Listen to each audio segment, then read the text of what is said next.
11. El funeral. Efetehar y Zendegi aprovecharon el caos existente para salir rápidamente de aquel lugar. Algunos prestes habían perecido aplastados por el correr de la turba en pánico. Todavía no habían salido la mayoría. Sin embargo, poco faltaba para que los barriles de pólvora explotaran en las entrañas mismas de Madhhab. Ambos se descubrieron un poco el rostro a causa del calor sofocante del lugar. «Tenemos que decirles que todo explotará», signo de exclamación, urgió Zendegi. «Si el fuego no los convence, nuestras palabras serán menos que nada. Nuestra labor en este lugar ha concluido. Debemos regresar a Handeli». Gor quiso impedirles el paso, pero la espada que Efetehar empuñaba lo hizo retroceder de inmediato. «¿Gonzole?» Efetehar sonrió al reconocer el rostro lleno de tizne de su antiguo preste. Gor sacó de entre sus ropas 2 bolsas llenas de monedas, aventándoselas a las manos de ambos. «Ve tras de ellos y elimínalos a todos», signo de exclamación ordenó, dirigiéndose a Efetehar. Zendegi también había recibido una bolsa llena de monedas, aunque era un poco más pequeña. Como sea, él la aceptó con beneplácito. «Creo que ya tenemos dinero suficiente como para comprar algunas cosas para nuestros hermanos en Handeli», dijo Efetehar, sonriendo. Cuando la multitud empezaba a salir de la fortaleza de Madhhab, todo mundo sintió un gran temblor, como si el suelo se estuviera abriendo debajo de sus pies. «Es la ira de Modafagiat», signo de exclamación, gritó alguien. El rostro de Nehad Parast se puso lívido.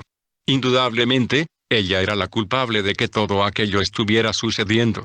Recordó aquellos momentos, en el que todo su enojo se había volcado sobre su nefasta nuera, a quien se le había ocurrido desmayarse por un simple golpe, antes de ser sacrificada.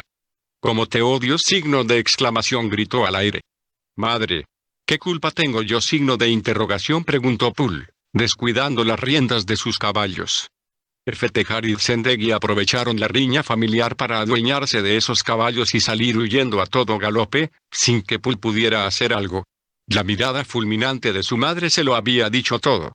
Nadie siguió a Efetehar y al joven Zendegi. Todos estaban ocupados en escapar de aquel lugar que empezaba a convertirse en un infierno literal.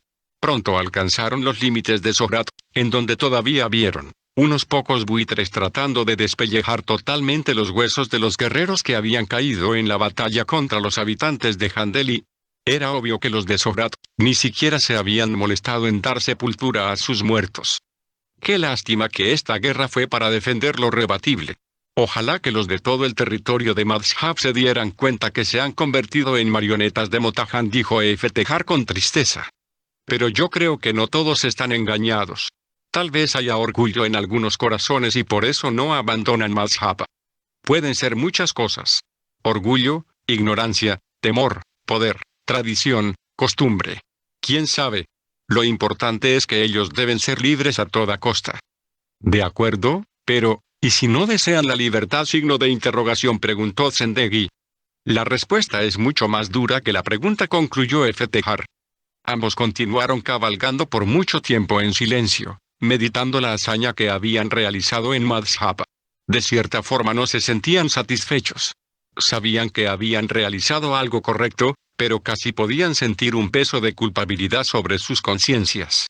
Tal vez, ese era un sentimiento normal en los guerreros que aún no cuentan con la suficiente experiencia en la guerra. Llegaron a Handeli al día siguiente, cerca del mediodía. En cuanto los reconocieron, los vigías abrieron las puertas de inmediato. Una vez dentro, uno de los vigilantes se hizo cargo de los caballos, anunciándoles que debían ir directamente al comedor, y que en una hora todos se reunirían junto a la tumba de Bafadar y Payambar, para darle sepultura a Monagese. Era obvio que el ambiente general era de tristeza. Una cosa era morir en batalla, pero nadie merecía morir de esa forma tan injusta y cruel. Sin embargo, todos sabían que el reino de Bad no ejercía la verdad, la justicia, y mucho menos, la misericordia. Mehrabani les dio la bienvenida acompañado por una abundante ración de carne de cordero, queso, pan y vino, disculpándose enseguida, para dirigirse a la casa de Gosefand y ayudar en los últimos preparativos para el funeral. Efetehar y Zendegi sonrieron débilmente a la guerrera, entendiendo el momento. ¿Sabes? Siento que lo que hicimos en Madhhab estuvo incompleto, dijo al fin Efetehar. Es el mismo sentimiento que tengo desde que salimos de aquel lugar, pero no puedo discernir por qué. Puedo decir que siento una angustia en mi ser y necesito encontrar la respuesta, reconoció Zendegi. A decir verdad, la comida estaba suculenta, pero habían perdido el apetito. No sabían si era por causa de la tristeza que se sentía en el lugar, o tal vez el extraño sentimiento que los había invadido. Guardaron la comida restante y se dirigieron al cementerio que había sido improvisado después de la muerte de Payambar. Fueron los primeros en llegar al lugar, pero no tardaron los demás en aparecer. Enseguida vieron a Sol y a Mehavani tomando la mano de las gemelas, al lado de Gosefán. Era obvio que habían llorado mucho. Sin embargo, el rostro del guerrero se veía apacible. Luego apareció Hangyu, seguido por Soha. Maxa se soltó de la mano de su abuelo para abrazar a sus entrañables amigas. A pesar de su temprana edad, ya habían visto de cerca a la muerte varias veces. Queridos amigos, Gosefán, se aclaró la voz, quiero honrar a estos dos guerreros, quienes rescataron el cuerpo de mi esposa después de la ejecución. De no haber sido por ellos, jamás la habríamos tenido hoy, y quién sabe lo que hubieran hecho con ella, solo para causarnos más dolor y mal, como es usual en el reino de Bar. Erfetehar y Zendegi inclinaron sus rostros, avergonzados por no haber podido rescatar con vida a aquella mujer. Más aún, Zendegi lloraba inconsolablemente, por saberse el instrumento principal que había utilizado Saer para el secuestro. El joven cayó de rodillas ante el cuerpo amortajado de Monaghese. El dolor era más profundo que su vergüenza, pero ya no podía remediar absolutamente nada. Soha quiso levantarlo, pero Hangyu la detuvo. Sin duda Zendegi necesitaba desahogar su corazón. Las pequeñas hijas de Gosefán, junto con Maxa, se acercaron a Zendegi imponiéndole las manos sobre su cabeza en señal de perdón, al mismo tiempo que Maxa empezaba a entonar la canción que se había convertido en un himno luctuoso, pero de victoria. Bienaventurados de aquí en adelante los muertos que mueren en el Señor. Sí, dice el Espíritu, descansarán. Descansarán de sus trabajos. Porque sus obras con ellos siguen. Sí, definitivamente, Monaghese había sido recibida en la eternidad con los más altos honores de una Mobaresan. Todos se unieron al canto de Maxa. Había quienes morían bajo las flechas del enemigo, pero hoy como antaño, también existen guerreros que ofrendan sus vidas, luchando día a día tratando de vivir en rectitud. Y ambas batallas son exactamente igual de intensas y peligrosas. 12. Cavando en las memorias. Ya habían cabalgado un largo trecho y los dos continuaban demasiado ocupados tratando de poner en orden, o al menos, buscando recomponer sus pensamientos. Había algo que a ella le estaba molestando, particularmente. Deraxan, ¿qué estabas haciendo en el recinto de los sacrificios? Eso fue exactamente lo que me pregunté cuando sentí que debía dirigirme a ese lugar. Simplemente no lo entendía hasta que te vi sobre la piedra maldita, lista para ser sacrificada o morir calcinada. ¿No sabías que me iban a sacrificar? No. Solo soy uno de los cantores. Nunca me convertí en preste. Gracias, salvaste mi vida. Deraxan creyó ver algo más que agradecimiento en la mirada de Darya. Sintió que algo sublime entraba en él, deslizándose hasta lo más profundo de su alma. Era un sentimiento nuevo, desconocido y sublime. Trató de ignorar eso y continuó su conversación. ¿Cómo llegaste ahí? Signo de interrogación preguntó. La mayoría de las víctimas que van a ser sacrificadas, por lo general están amarradas. ¿Te ofreciste voluntariamente como sacrificio? Darya no pudo evitar romper en llanto. Perdona, no quise lastimarte. No. Está bien, dijo suspirando. Lo que me sucede es una triste historia y no deseo hablar de eso por ahora. Pero no fui un sacrificio voluntario. Empiezo a creer que el rey no acepta los sacrificios que dañan nuestros cuerpos, y menos aún los que ponen en riesgo nuestra vida. Cuando estés lista para hablar, mis oídos y mi corazón están dispuestos a escucharte. La memoria de Deraxan estaba realmente atrofiada. ¿Será que se estaba volviendo viejo?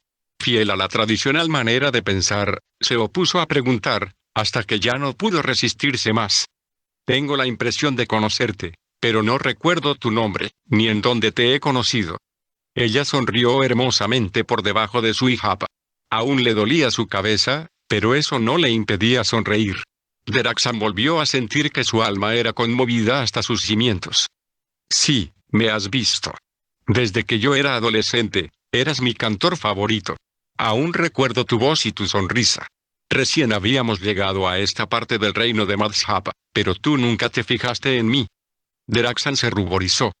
Supongo que en aquel tiempo yo ya estaba casado, ¿verdad? Signo de interrogación, dijo con enfado reprimido.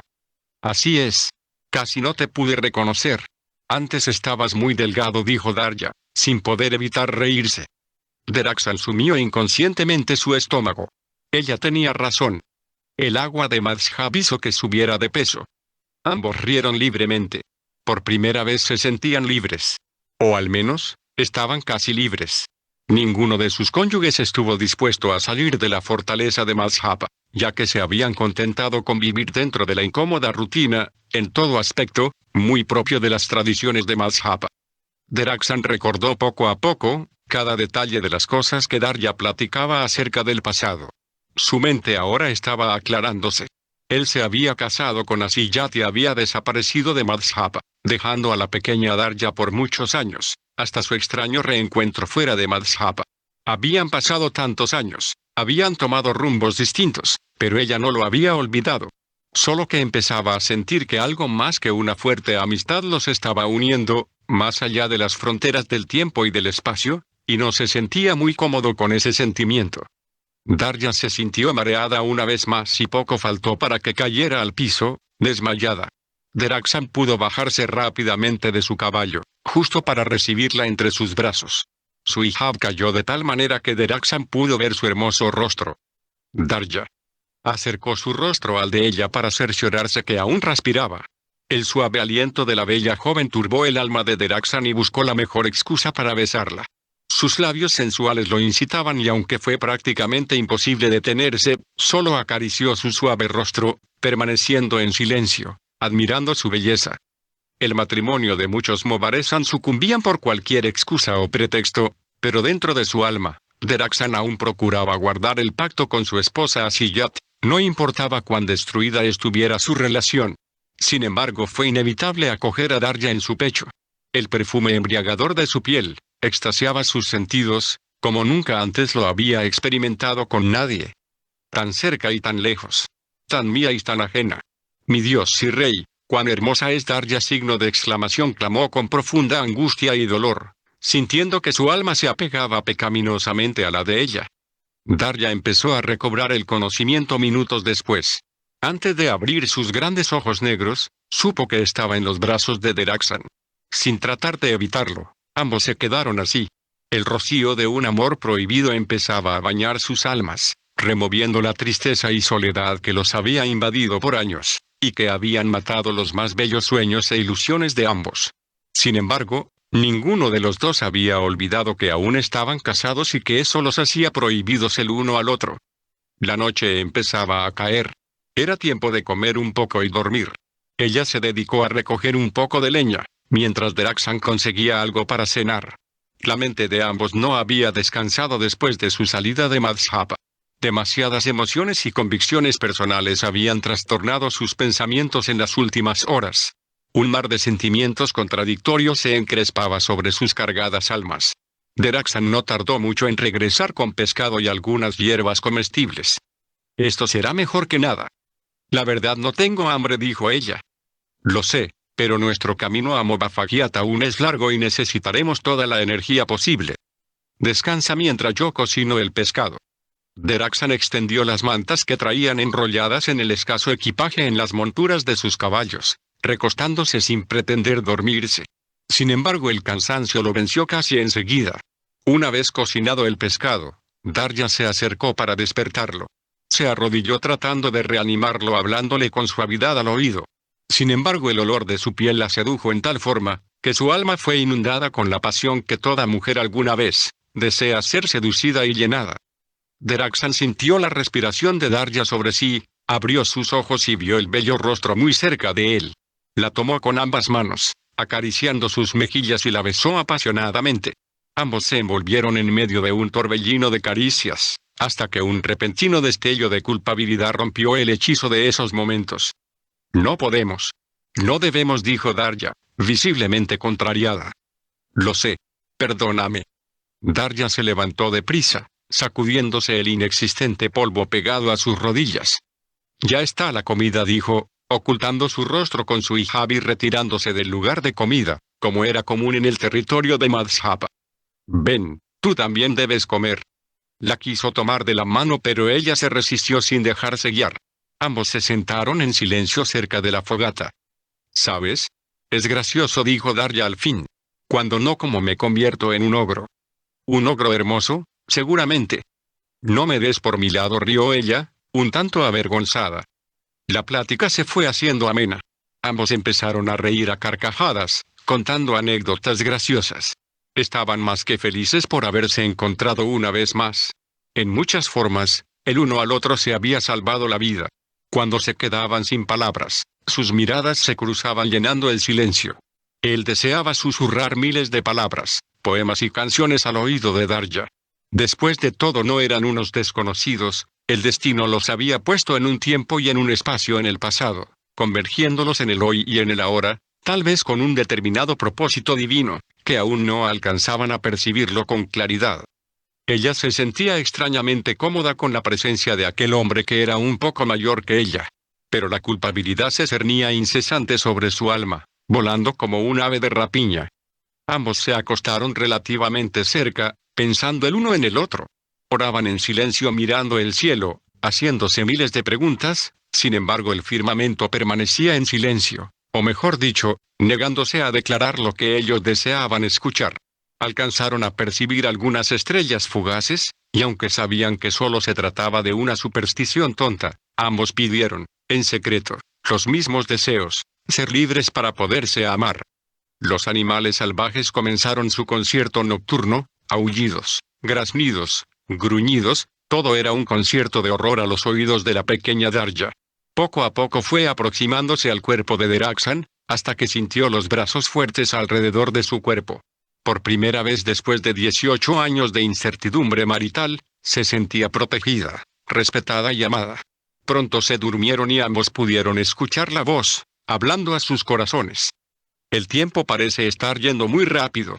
Te sientes como si estuvieras deslizándote muy rápido. De hecho, así te estás deslizando. Va a ser difícil frenar, pero tienes que hacerlo. Te estás involucrando en cosas que te están robando la eficacia que necesitas para alcanzar lo más importante. Examina en lo que te estás involucrando. Pasaron algunas horas, y Darya despertó con frío. Su alma se llenó de terror y angustia. Deraxan se había ido. Deraxan, signo de exclamación, gritó con todas las fuerzas de su alma. Solo pudo escuchar el eco de su voz, perdiéndose más allá de aquel bosque, inmerso en la terrible oscuridad.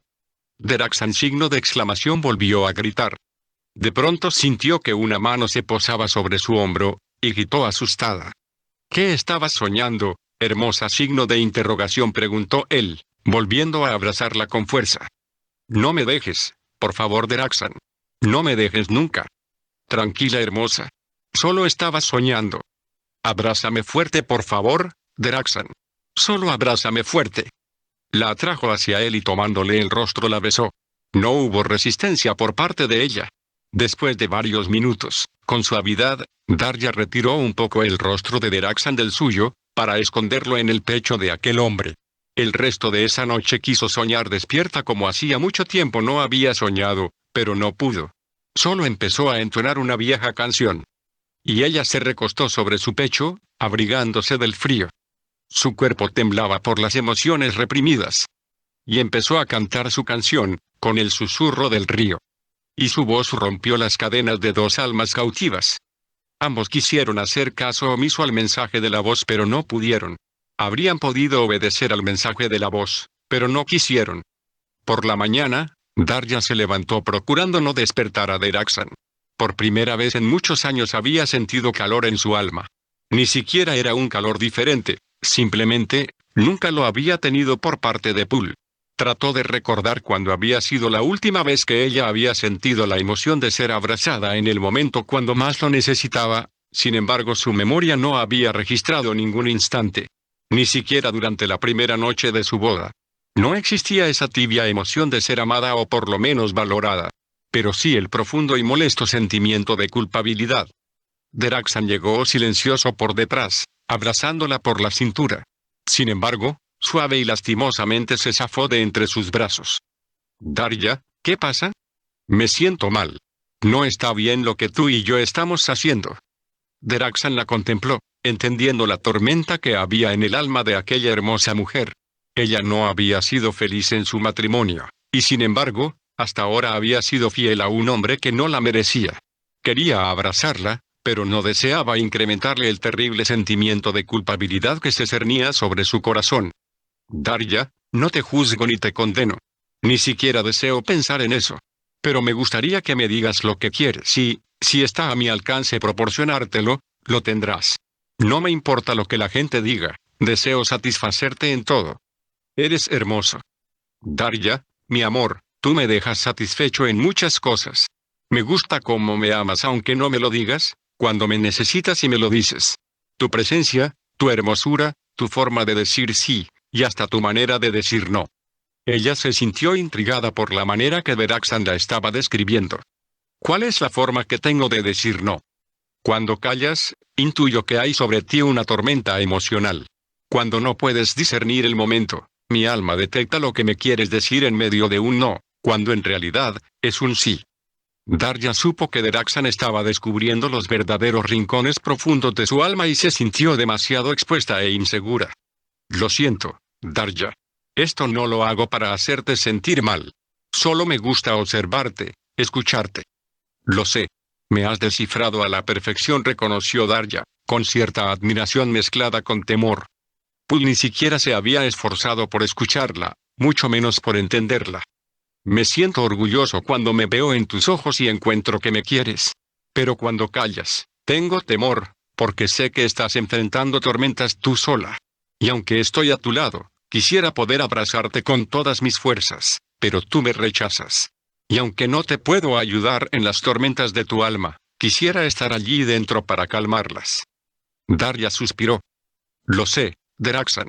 La realidad es que esas tormentas mentales son bastante fuertes. A pesar de todo lo bello que lo nuestro puede ser, solo basta con abrir los ojos a la realidad para empezar a sentir que todas mis convicciones me bombardean sin misericordia. A veces quiero escapar de ti, borrarte de mi vida, pero no he podido. Cuando me dejo arrastrar por mi necesidad de ser amada, me siento indefensa como anoche, y te dejo entrar a mi alma una vez más. Y eso te causa culpabilidad. Mucha. Es como si se tratara de una indisposición moral. Quiero que las cosas sean menos complicadas y me frustro porque no es así. Mira. Estoy pensando mucho en nosotros y eso me está enseñando bastantes cosas. Tú y yo, cada cual por su lado, nos casamos en contra de la voluntad del rey, ¿verdad? Darya hizo un movimiento afirmativo en silencio.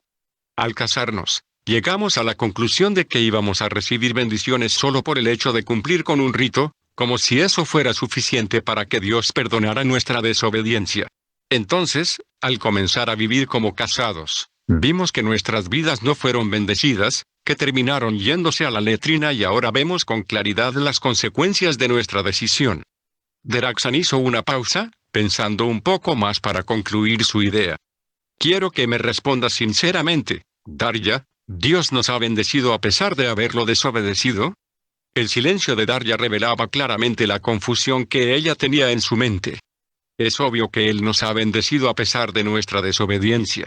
Sin embargo, es obvio que no era su plan que te casaras con Pul, ni yo con Asiyat. Darya continuaba sumida en el silencio. Deraxan dijo al fin. Dime. Hay cosas que por mucho que me digas, no cambiarán lo que creo. No me digas más. No ayuda. No trato de cambiarte. Siento que te engañas a ti mismo y a mí, pero yo no puedo, ni quiero ser engañada en esa área. Hay cosas que aunque se maquillen, no cambian y esta es una de ellas. El corazón de Deraxan se cubría de tristeza. Darya deseaba tomarle las manos, pero se abstuvo de hacerlo. Cuando te digo que mis convicciones son inquebrantables y mis acciones van en contra de lo que creo, decía Darya, allí comienza el debate interno. Sé que aunque no me lo digas, tú también lo has sentido. Darya trataba de mirarlo a los ojos, pero Deraxan sentía que la estaba perdiendo. Estaba perdiendo lo que no era suyo. Me imagino que tu esposa te ama a su manera. Yo sufro igual que tú. La forma de expresar su amor no es la manera que nosotros queremos recibirlo. Darya contemplaba el color azulado de la vegetación alrededor de ellos. Tú y yo caemos en este vacío, Deraxan, llenos de ansiedad y deseos. Es el momento cuando nos encontramos tú y yo, y queremos llenar esa sed que nos consume. Esas ansias y deseos de vivir nuestro amor aunque sea una vez más, pero nada cambia la realidad. Somos dos personas casadas.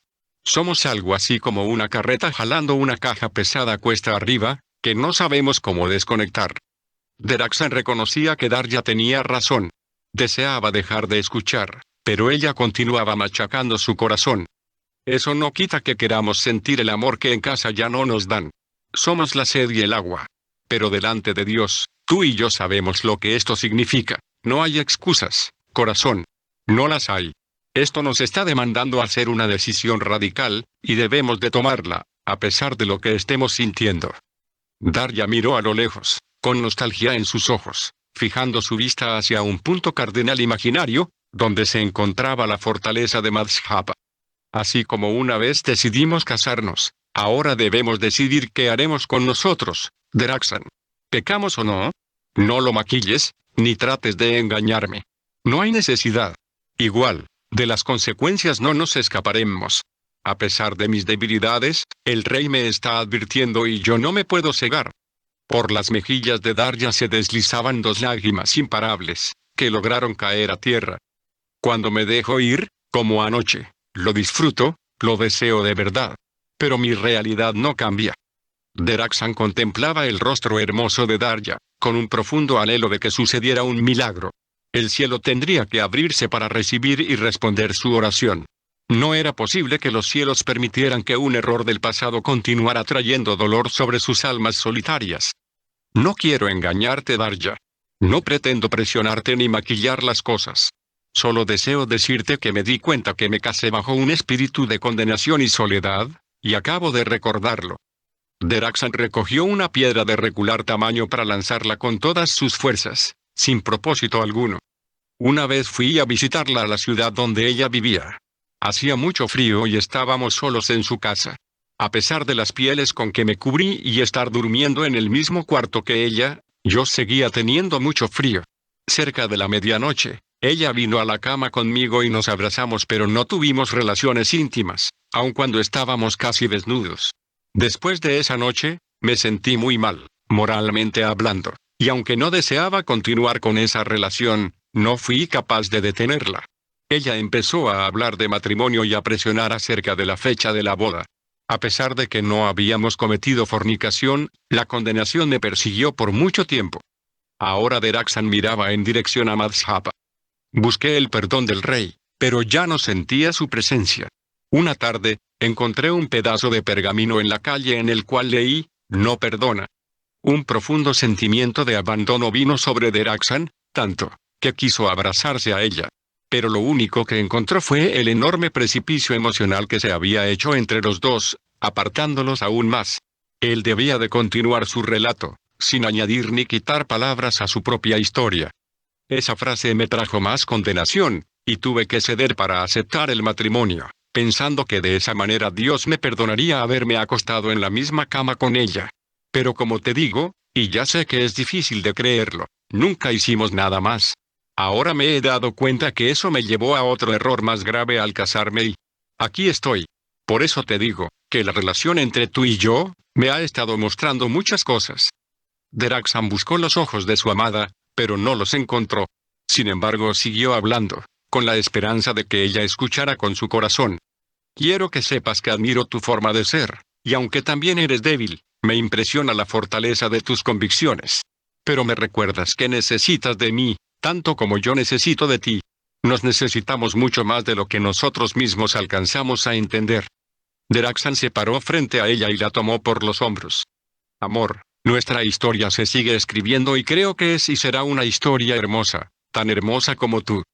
Casi habían llegado a la bifurcación que los llevaría hacia Movafagiat, pero tuvieron que descender de sus monturas para descansar un poco.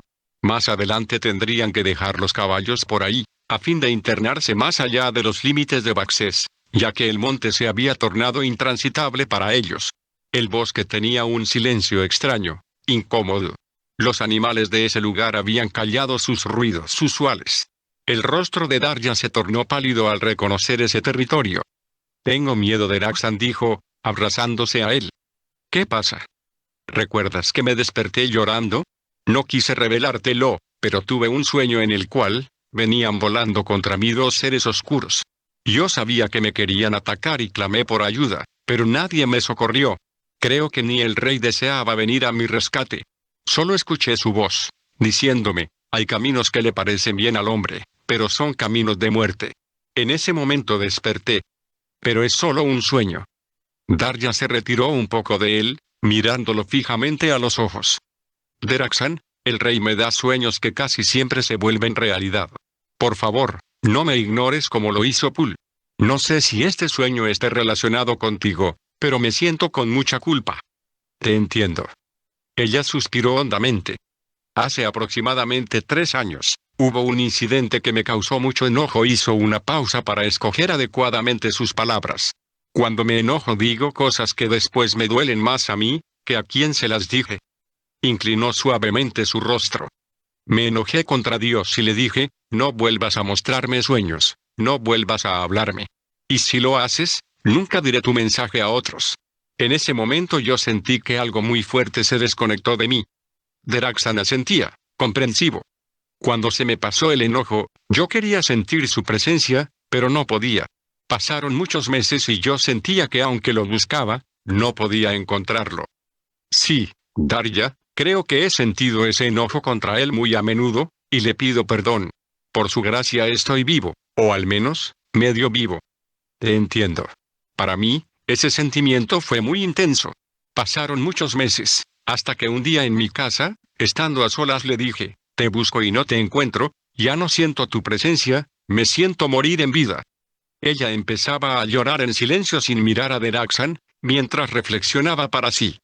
Porque no importa si se vive en un palacio o en el desierto, si él no está, eso es morir en vida. Darja volvió a mirar a los ojos de Deraxan con profunda emoción. Empecé a cantarle, y sin sentir vergüenza, comencé a llorar. Le dije que no me importaba nada si él no estaba. De pronto, mi casa se llenó de la presencia de Dios de una forma muy intensa. El rey me reprendió suavemente, y a pesar de haber terminado con todo mi orgullo pisoteado, reconozco que fue un momento muy emotivo. Deraxan quiso hablar, pero ella se lo impidió con un suave movimiento de su mano. Al siguiente día, me invitaron a una reunión de Mobaresan y por primera vez, accedí a ir. Ya en ese lugar, una guerrera desconocida vino hacia mí rápidamente.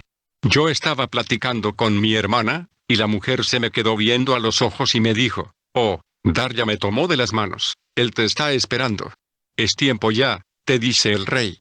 Desde hoy, él te devolverá tus sueños. Espéralo y volverás a soñar. Pero tienes que perdonar y dejar el pasado. Hoy es el día. Obviamente, yo me quedé sin poder hablar. Te creo, Darja. Te he compartido ese sueño, porque he reconocido este lugar. Y aunque nunca he estado aquí, sé que algo está por. Una flecha cruzó silbando entre ambos, a la altura del rostro de Darja. Deraxan se echó sobre ella para tratar de protegerla con su propio cuerpo. Escucharon 2 golpes secos, y luego oyeron a alguien corriendo entre la maleza, tratando de huir del lugar para no ser visto. Era obvio que los guardianes del reino de Bad estaban presentes para evitar a toda costa que aquellas almas abandonaran el territorio de Madhhab. ¿De esto se trataba tu sueño? Signo de interrogación quiso saber él. Sí, pero solo en parte, dijo asustada, tratando de normalizar su respiración, bajo el peso del cuerpo de Deraxan.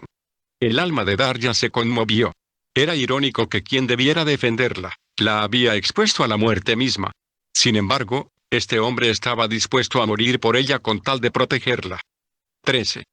Jornada al Edsat. Doroi estaba visiblemente molesta. Tanafor trató de abrazarla por detrás, pero ella lo rechazó tajantemente. ¿Qué te pasa, Doroi? ¿Acaso no te ha comentado mi padre que desea ir al Edsat? Tanafor palideció. Esa no era una buena noticia y debían armar rápidamente un plan. Lo peor de todo, es que desea llevar a uno de nuestros sirvientes. No te preocupes, Doroi. Ya me encargaré de deshacerme de él, le dijo, sirviendo vino y dándole la copa. Cuando ella bebió, Tanafor quiso aprisionarla entre sus brazos, tratando de besarla. Sin embargo, ella no lo correspondió. Era obvio que lo seguía rechazando como siempre, solo que ahora estaba mucho más que preocupada. Escucharon que el rey Tobej se acercaba al salón del trono, y Tanafor tuvo que separarse rápidamente. Él controlaba totalmente los asuntos políticos y religiosos en Allenne, lo mismo que a Doroi y a Tobej. Todo había empezado con la manipulación de Piroossi, luego con Doroi, quien desde su niñez había sucumbido ante la fascinación de los trucos de magia que Tanafor practicaba en secreto. Y aunque ya hacía algunos años de eso, la joven seguía permaneciendo bajo su influencia. Precisamente por eso, Doroi había perdido cualquier afecto hacia sus padres. Tanafor comenzaba a perder su poder sobre Piroossi y las cosas estaban saliéndose de su control. Majestad, dijo Tanafor, inclinándose ante Tobej. Doroi no mostró ni un ápice de respeto cuando su padre apareció, a pesar de estar obligada por el protocolo. He ordenado que se preparen para ir al Edsat, dijo el rey Tobej. Tu hija me lo ha informado, su majestad. Lo que no me ha dicho es el propósito de este viaje. Tobej aspiró un poco de aire antes de contestar. He estado leyendo el libro. Majestad. ¿Lo has oído bien? Dejó que la noticia profundizara la mente de Tanafor. Quiero entrevistarme con el príncipe Solej y que sea él quien me enseñe las verdades de Nur. Tanafor hincó su rodilla a tierra al oír esto. Mi señor, tú sabes que he hecho hasta lo imposible para entablar buenas relaciones, pero ellos no ceden. Además, no tienes que viajar hasta el Edsat para aprender eso. Yo soy experto en toda clase de filosofías. Además, soy tu consejero, replicó Tanafor. No te estoy pidiendo consejo, Tanafor. Si deseas, puedes quedarte. Mi hija puede ayudarme a interpretar la lengua de los de Nur. Y si no deseo ir tampoco, padre, signo de interrogación, intervino Doroi. Entonces, me haré entender como sea, replicó Tobej, sin apenas mirar a su hija. Doroi sintió sobre sí la mirada de reprobación por parte de Tanafor. Iremos, mi señor. Perdona la impertinencia de tu hija. Es probable que esté preocupada por tu salud, ya que el viaje puede resultar sumamente cansado y peligroso. Eso sí sería una novedad, ya que siempre he sospechado que ella es quien más anhela mi muerte para ocupar mi trono. Doroi iba a protestar, pero su mentor hizo silenciar su ira. Ella salió del salón del trono de manera apresurada, montada en sus acostumbrados arranques de cólera. Tanafor se disponía a salir detrás de la princesa. Tanafor. Ordena, mi señor. Debes tener cuidado de Motarjem. Lo tendré, majestad. Tanafor sonrió con satisfacción en su rostro. El soberano le puso la punta de su dedo índice frente a sus ojos. Con tu vida me respondes si le pasa algo. Señor, ¿quieres decir que lo debo de cuidar? Signo de interrogación, preguntó molesto. Así es. Para eso tenemos a nuestro ejército, mi señor. Entonces, hazte cargo de decírselo al capitán. Pero con tu vida me respondes si le pasa algo malo. Esa orden echaba por tierra la idea de matar al siervo. Poco a poco Motarjem se estaba convirtiendo en su constante dolor de cabeza, y era obvio que Tanafor saliera echando chispas de la presencia del rey. Apresuró su paso y se dirigió a una habitación en particular. Puso sus manos sobre las caderas, suspiró y se puso a trabajar. Le iba a llevar un poco de tiempo reordenar las cosas que habían quedado en el suelo. Cuando terminó, salió en dirección a su taller de trabajo. Recordó la misión que el rey le había encomendado, y tuvo la sensación de estarse pisando sus propias entrañas. Al dar vuelta hacia la izquierda, casi choca con Doroi, quien lo encontró en uno de los múltiples corredores del castillo. ¿Qué te pasa? ¿Algún problema? Tanafor la esquivó, pero no aminoró su paso. De pronto se dio cuenta que estaba casi corriendo y que sentía que empezaba a huir delante de una amenaza invisible, intangible pero real. Ella se le unió y trató de igualarle el paso. Dime, ¿qué te pasa? Ahora resulta que tu padre me ha dado el trabajo de ser la niñera de Motarjem. Tanafor apretó sus mandíbulas. Y si no llega vivo al Edsat, mi cuello estará en peligro. Vaya. Todo un caso, suspiró Doroi. Cuando llegaron a la puerta del taller de Tanafor, la princesa hizo el intento de entrar, pero sintió el portazo, justo enfrente de ella. De haber tenido una nariz más grande, seguramente se la hubiera fracturado.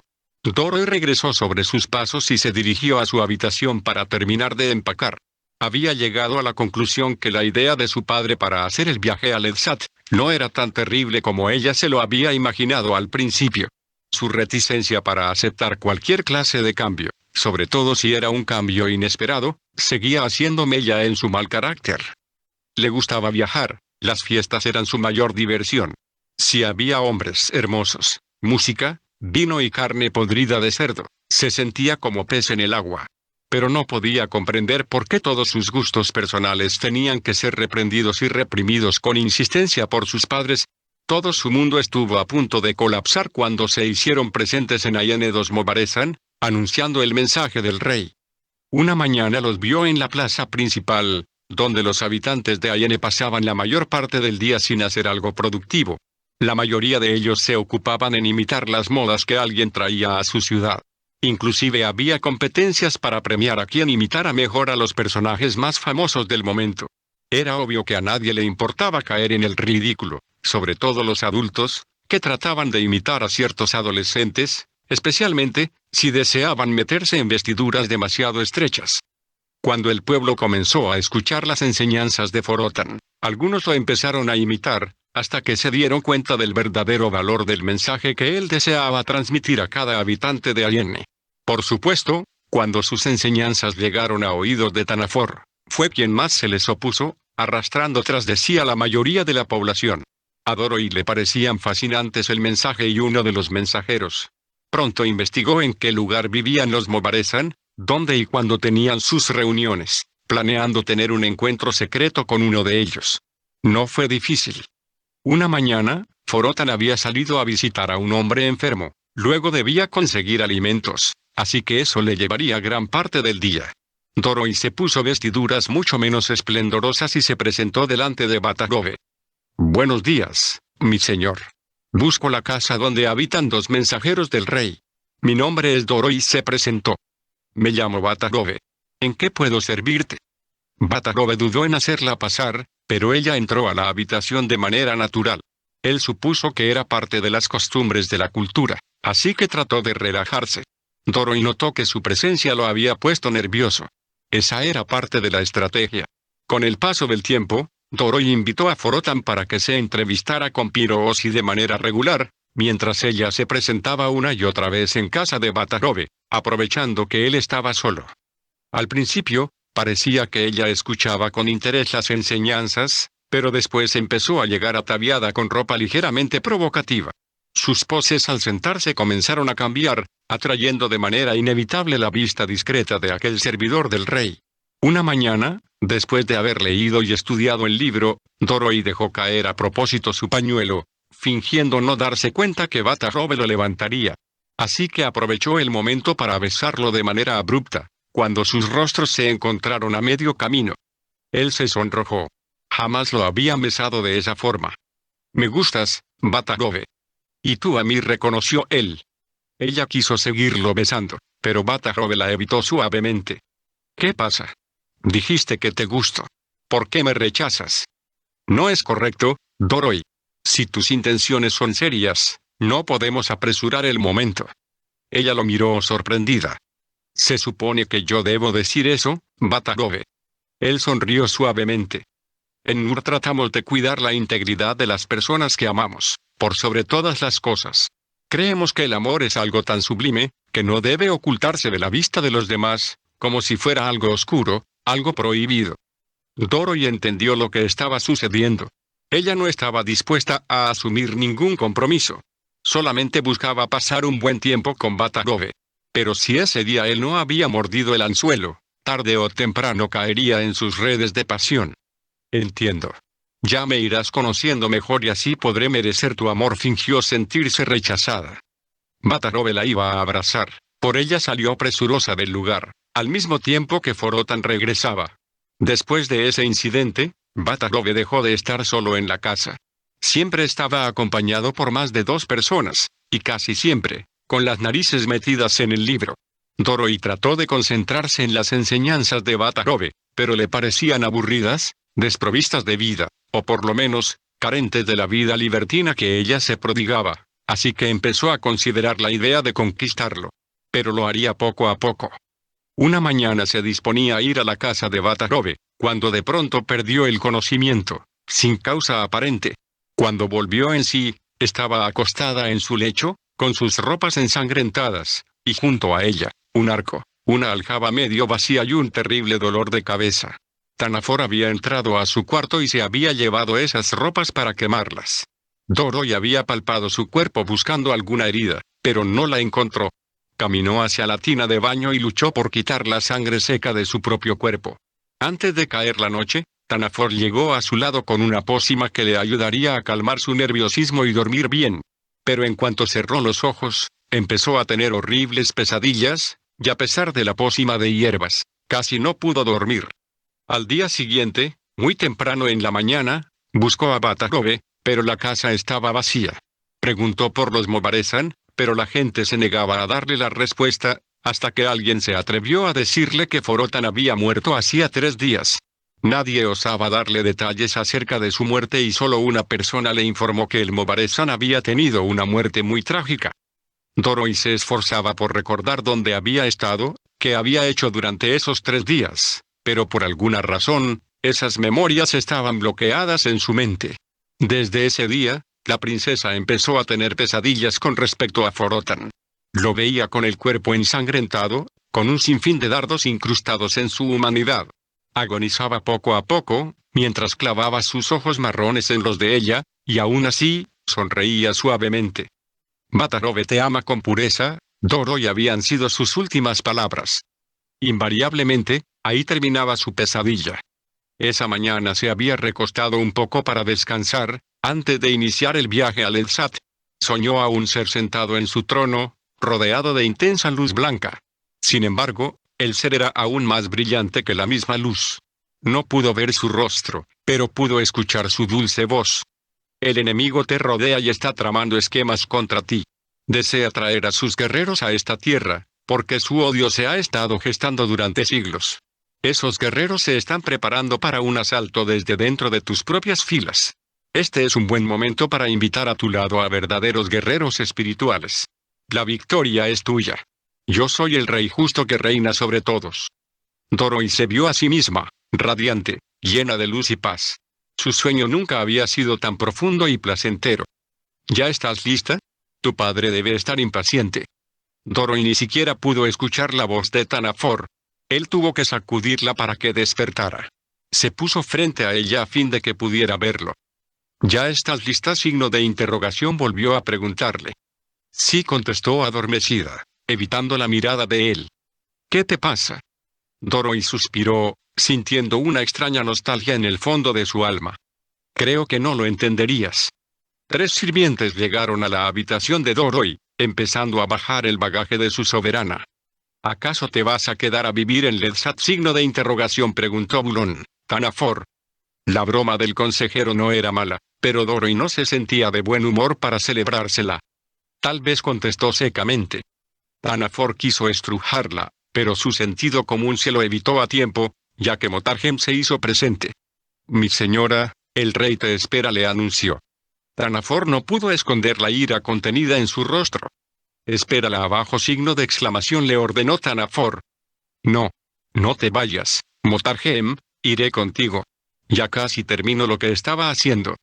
Tanafor dio media vuelta, quiso embestir a Motargem, pero el consejero se estampó contra el filo de la puerta, y salió enfurecido de la habitación de Doroi, sodándose el hombro. Quiero que vayas conmigo durante todo el viaje y que no te separes de mí. Si mi padre te llama, me lo harás saber. Doroi miró profundamente a Motargem. Por ningún motivo me dejarás sola con Tanafor. ¿Entendido? Esto lo hablaré con mi padre. Como tú ordenes, mi señora. Doroi dedujo que Motargem temía alguna represalia por parte de Tanafor. No te preocupes por él, nada hará en tu contra. Lo sé, mi señora. Los que custodian tu vida para destruirte, se han hecho prisiones para sí mismos. Sin embargo, temo más por ti, que por mi propia vida. ¿Qué quieres decir? Signo de interrogación preguntó Doroi, recordando el sueño. Si me permites, princesa, creo que deberías hablar con tu padre. Hay tantas cosas que deben ser aclaradas por ambos, antes de que la bruma de la indiferencia oscurezca sus corazones. Doroi sintió otra estocada, removiendo el recuerdo de la pesadilla que cada noche se presentaba. Iba a replicar, pero ambos escucharon el sonido de la trompeta anunciando que se acercaba el momento de partir, interrumpiendo su conversación.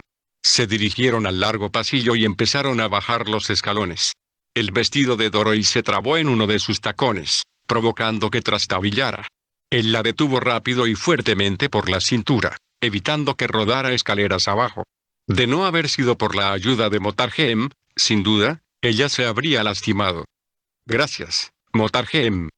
A tu servicio, mi princesa, respondió, mientras ambos deshacían el abrazo espontáneo y salvador. La caravana casi concluía en su preparación para empezar su jornada rumbo a Lestat. Dorothy le dio algunas instrucciones a Motargem y de inmediato subió al carruaje real para platicar con el rey. Todos quedaron sorprendidos cuando pasaron los minutos y luego las horas, y el padre y la hija seguían conversando, sin gritos ni insultos. Esto era demasiado inusual, ya que por lo regular no podían tolerarse uno al otro, ni siquiera 5 minutos. Por supuesto, Tanafor tampoco pasó inadvertido este hecho, aunque se imaginaba que Dorothy estaría tratando de convencer al rey para regresar a Ienne, pero no pudo evitar sentirse nervioso. La faena que le había hecho en el castillo no era propia de ella. No podía culpar de esta acción a Motargem, porque sin duda no habrían tenido el suficiente tiempo para platicar. Algo más estaba sucediendo y eso no le gustaba. Había un silencio total entre los hombres y mujeres que conformaban la caravana. Todos trataban de aguzar los oídos para percibir cualquier indicio de disputa dentro de aquel carruaje, pero no lo escucharon. Por otra parte, solo habían permitido que Motargem estuviera cerca de ellos al ordenarle que condujera el carruaje hasta que hubieran concluido sus asuntos familiares. Detrás de ellos, cabalgaban a cierta distancia 2 soldados que impedían que los demás se acercaran a curiosear. Mientras tanto, Tanafor ideaba la manera de que Motargem le dijera si había escuchado algo. Pero antes, debía hacerlo su amigo y eso no iba a ser demasiado fácil. Ven conmigo, le ordenó con discreción al capitán de la guardia. Ambos se aislaron del grupo por algunos minutos y Tanafor le explicó rápidamente su estrategia. Mi señor, creo que es peligroso tu plan. Esto nos puede costar la cabeza a los dos. Por lo que sé, Motargem es un seguidor del príncipe y aunque escapemos a la justicia humana, ¿cómo escaparemos a la justicia del rey? El rey es solo un mito, Baous. Ya deberías saberlo. No pudiendo convencer a su superior, Baous tuvo que obedecer.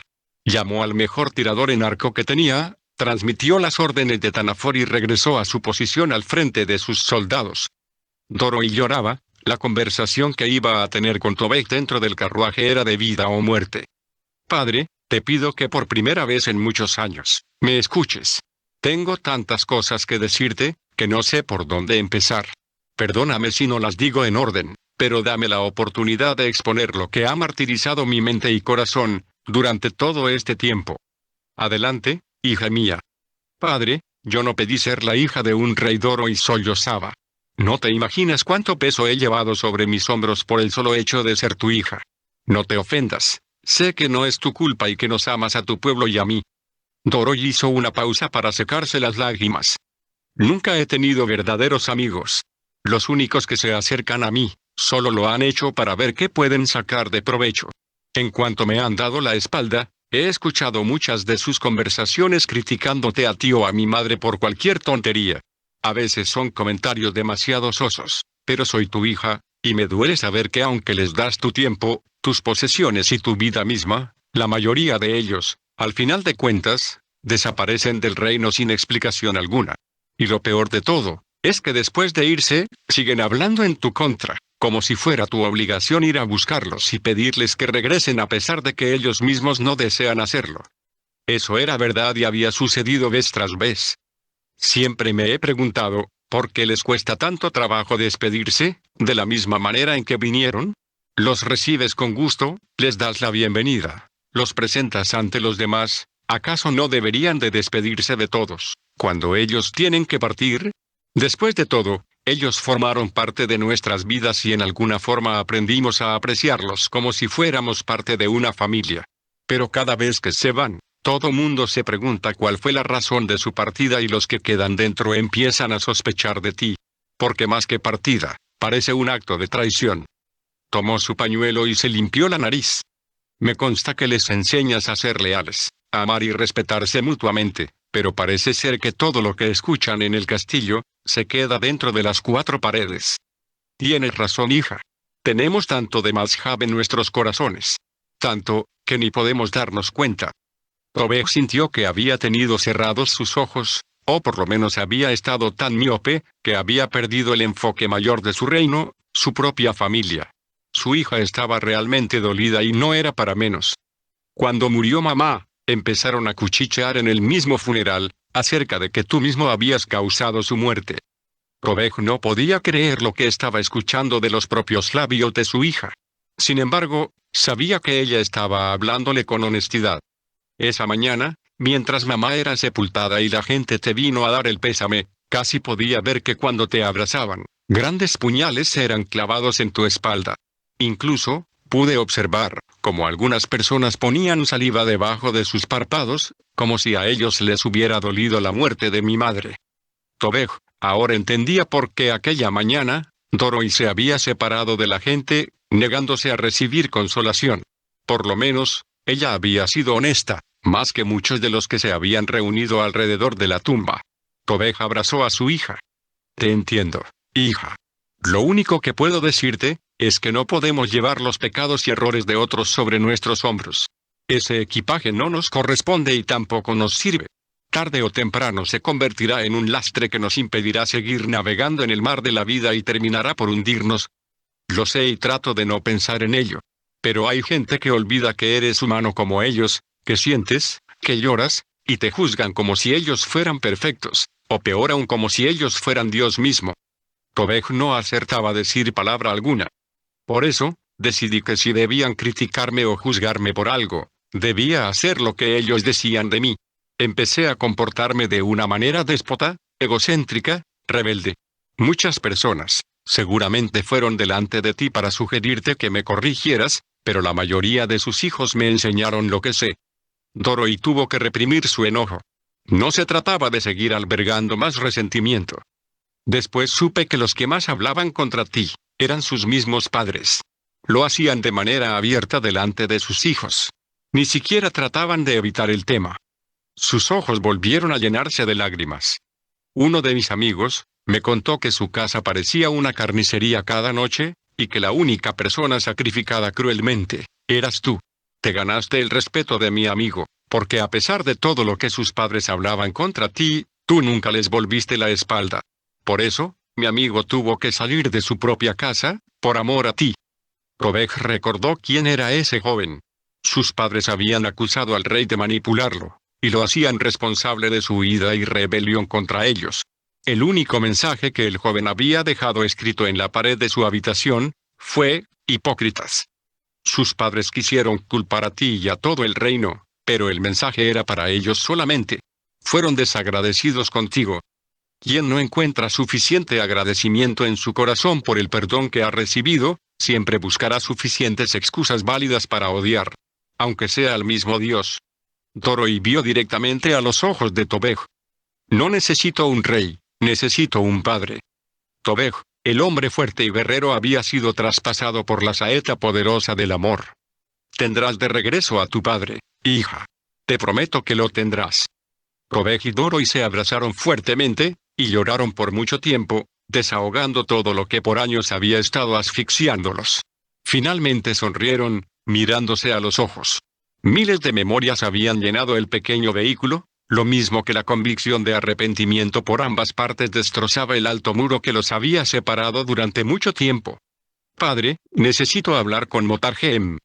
Ve, hija. Ese joven nos ha ayudado a construir un puente entre tú y yo. Dorothy aún guardaba ciertas cosas en su corazón que por el momento no consideró necesario platicar. Sin embargo, pronto buscaría otra oportunidad. Golpeó suavemente la madera de su respaldo y el carruaje se detuvo para que ella pudiera descender. Motarjem le acercó su caballo y la ayudó a montar, permaneciendo a su lado, tal como le había sido indicado. Tanafor quiso ir al mismo paso que ellos, así que apresuró un poco su caballo. Tanafor, dijo ella, necesito hablar en privado con Motarjem. Tanafor sintió que la ira invadía todo su ser. Los soldados fingieron no haber escuchado o visto nada, pero era obvio que estaba perdiendo un poco de control sobre Dorothy. Cuando el consejero dio media vuelta para regresar a su miserable posición, una flecha rozó su hombro derecho, hiriéndolo. Dorothy sintió un violento empujón que la tiró al suelo. Enseguida se escucharon gritos de alarma entre los soldados. Habían herido a Motarjem. Aunque no había sido gran cosa su herida, el haber salvado la vida de la princesa Doroi, sí lo era. El joven había mostrado valentía y lealtad a su corona. De no haberse interpuesto Motarjem, el dardo hubiera atravesado el corazón de Doroi. Tanafor sacó su espada y galopó hacia la parte de atrás, evitando a todos los soldados. Alguien había disparado en contra de su amada y debía pagarlo con la muerte. El capitán ordenó que se quedaran junto a la princesa para protegerla, y fue detrás de Tanafor para averiguar lo que había sucedido. Cuando llegó al sitio, vio a Tanafor sosteniendo la cabeza del soldado con una de sus manos y en la otra, su espada escurriendo de sangre. «Mi señor, no creo que esto fuera necesario», dijo Baoz, con timidez. «Estúpido. La orden era dispararle a él, no a mí. Y mucho menos a la princesa. Te dije que tu plan no funcionaría, mi señor. A Motarjem lo protege una fuerza poderosa. Esas no son más que estupideces. Mi señor, tú mismo puedes caer delante de él», advirtió el capitán. «Nadie caerá. Te estoy salvando el pellejo. ¿No podrías explicarle al rey el comportamiento de uno de tus guardias?» Baoz deseaba replicar, pero él tenía razón. Si quisiera implicar a Tanafor como el responsable del complot, no podría, excepto si deseaba poner en peligro su propia cabeza. Había perdido a uno de sus mejores hombres y ya no podía hacer algo al respecto. O por lo menos, no en este momento. Ambos tuvieron que regresar a la parte delantera de la caravana. Motarjem estaba sentado en una roca grande, mientras Doroi le vendaba la herida con mucho cuidado. Afortunadamente para él y aún para Tanafor, la flecha no se había clavado muy profunda.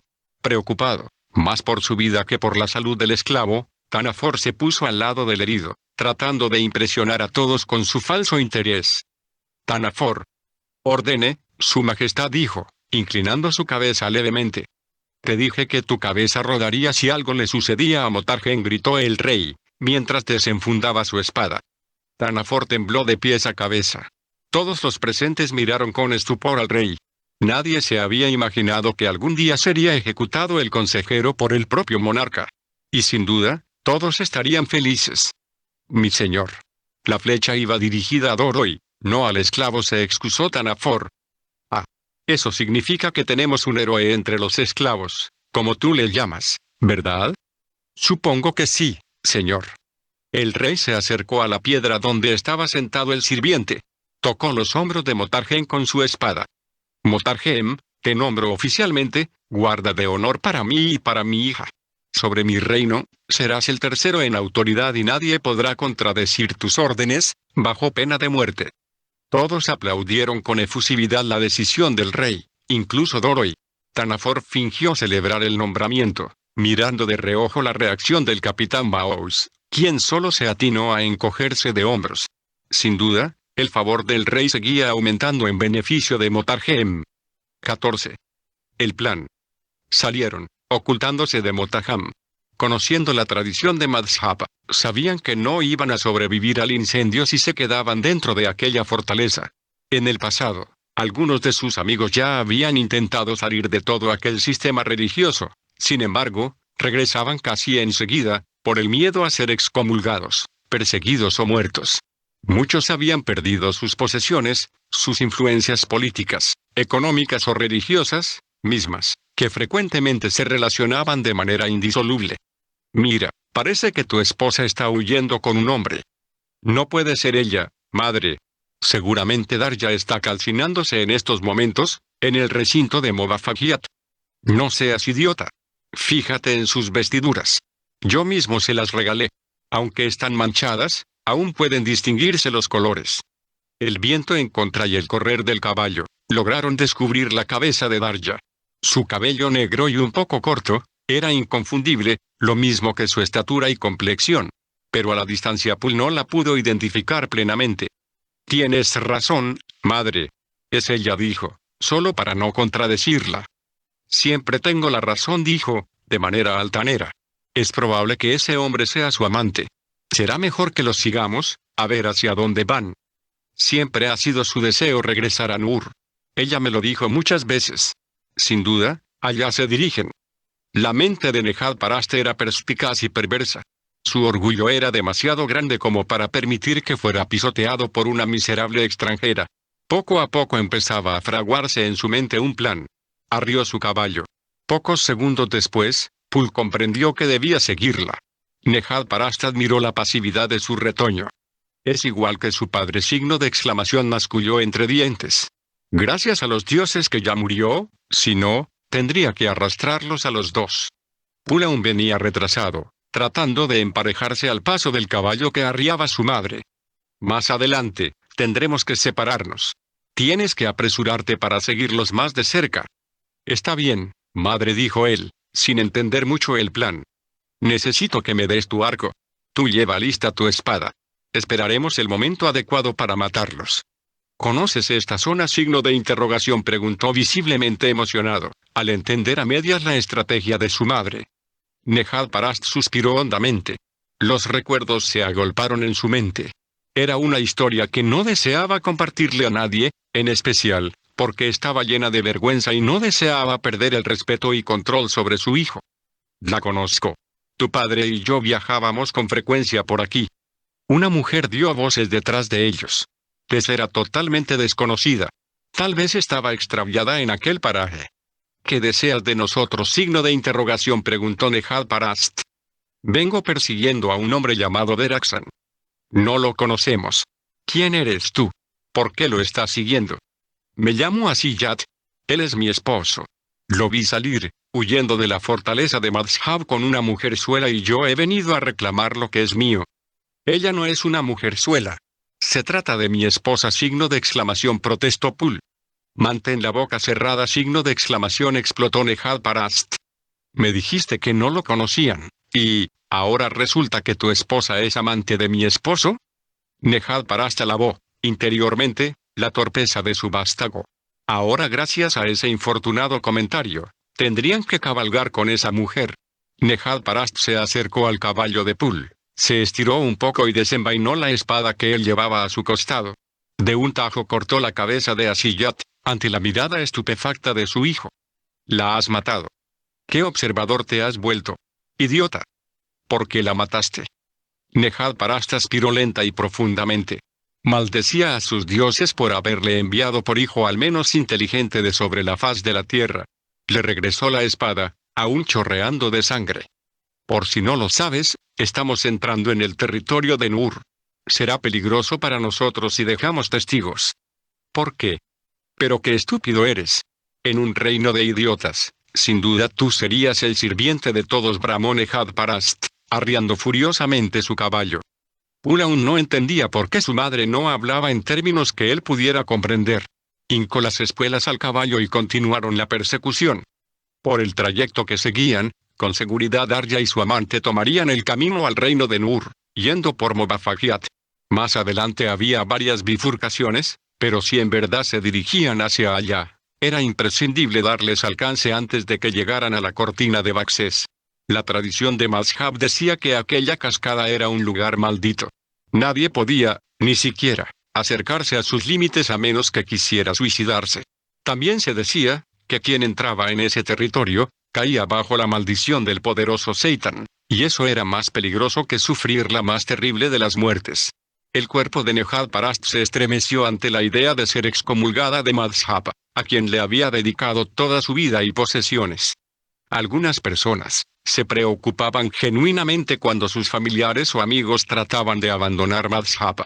Se esforzaban por hacerles comprender que allí estaban parte de sus tradiciones ancestrales y que no existían más respuestas que las prácticas y ritos que se realizaban dentro de sus innumerables fortalezas, dispersas a todo lo largo del reino de Bad.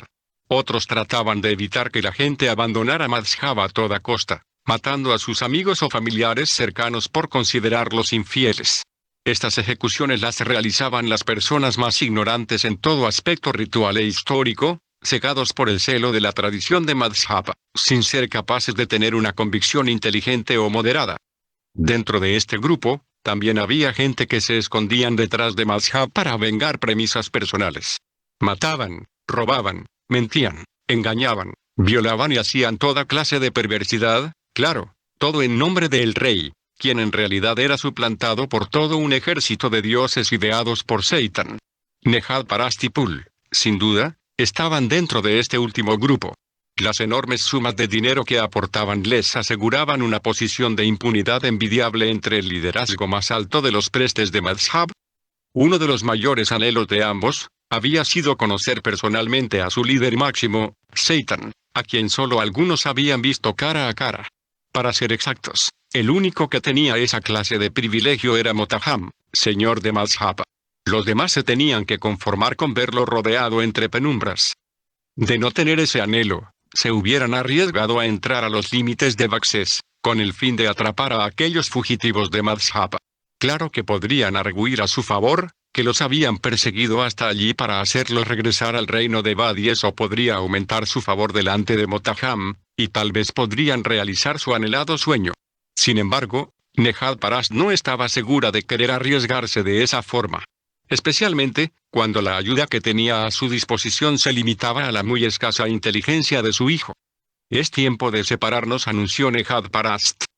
Ambos tuvieron que descender de los caballos, con el único propósito de hacerle entender, claramente, a su hijo, el plan que ella había diseñado.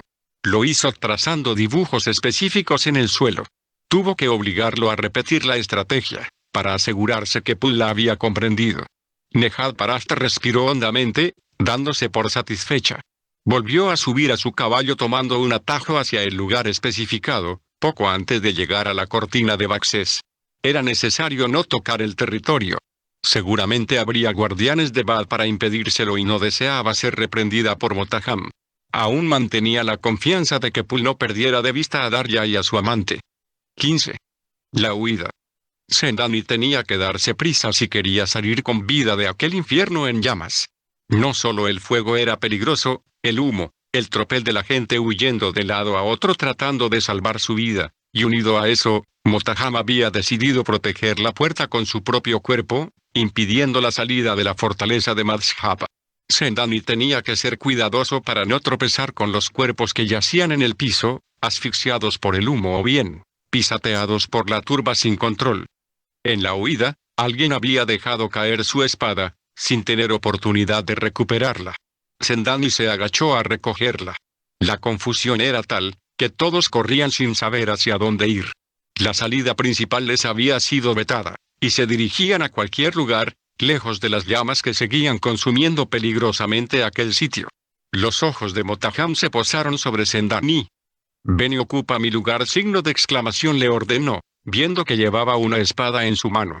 «Impídeles la salida a toda costa. Mátalos si es necesario». «Sí, mi señor». Aún esperó algunos minutos, asegurándose que Motaham se perdiera de vista entre la muchedumbre. La gente cerca de las puertas de salida, no osaron insistir más, y empezaron a sentarse en el piso, esperando su inexorable muerte. Cuando el señor de Mazhab desapareció, Sendani abrió las puertas de par en par, permitiéndoles la salida a todos. Al principio, algunos dudaron en cruzar la línea de salida. Sendani se dio cuenta que su arma les infundía temor, la guardó y salió del lugar, abandonando su puesto. La gente comenzó a levantarse y a salir con rapidez. Sendani sonrió tímidamente. Ahora debía encontrar algún caballo para huir lejos de Mazhab. Después de dejar ir a sus cautivos, su vida delante de Motaham no valdría ni un cacahuate. Como sea, su existencia entera había sido un total desperdicio dentro de la fortaleza de Mazhab. Farid, Jahan y Motaham, todos le habían prometido una mejor vida, pero su lealtad y servicio a Seitan nunca había sido recompensada. Sendani miró por sobre su hombro izquierdo, y pudo ver por lo menos a 3 decenas de personas saliendo, escapando del dominio de Mazhab, y sonrió. Probablemente, esa era la mejor compensación que recibiría por todos esos años de servicio al reino de Bad, el reino de maldad. Pudo capturar uno de los últimos caballos dentro de los establos de la fortaleza, lo ensilló y salió sobre él. Apenas había galopado unos metros, cuando vio a una jovencita tratando de levantar del suelo a un anciano. Bajó de su caballo y los ayudó a subir en él. «Muchas gracias, mi señor. Jamás olvidaremos lo que hiciste por nosotros», se inclinó la joven, en señal de respeto. El corazón de Sendani se turbó. «¿Hacia dónde te diriges?», signo de interrogación, preguntó el anciano. «No lo sé», contestó, dándose cuenta por primera vez, que no todos los que creen tener libertad saben a dónde dirigirse. Puedes venir a Panaj con nosotros. Tenemos familia ahí y estaremos felices de proporcionarte un techo el tiempo que decidas quedarte. Muchas gracias, noble señor. Te prometo que lo pensaré. Se aseguró que ambos estuvieran firmemente montados y dándole una palmada al caballo, los dejó ir.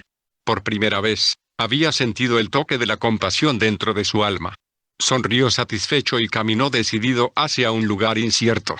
De momento, cualquier lugar sería bueno, en tanto que los secuaces de Motaham no lo capturaran. Pensándolo bien, se dirigiría a Panaj, pero lo haría a su paso.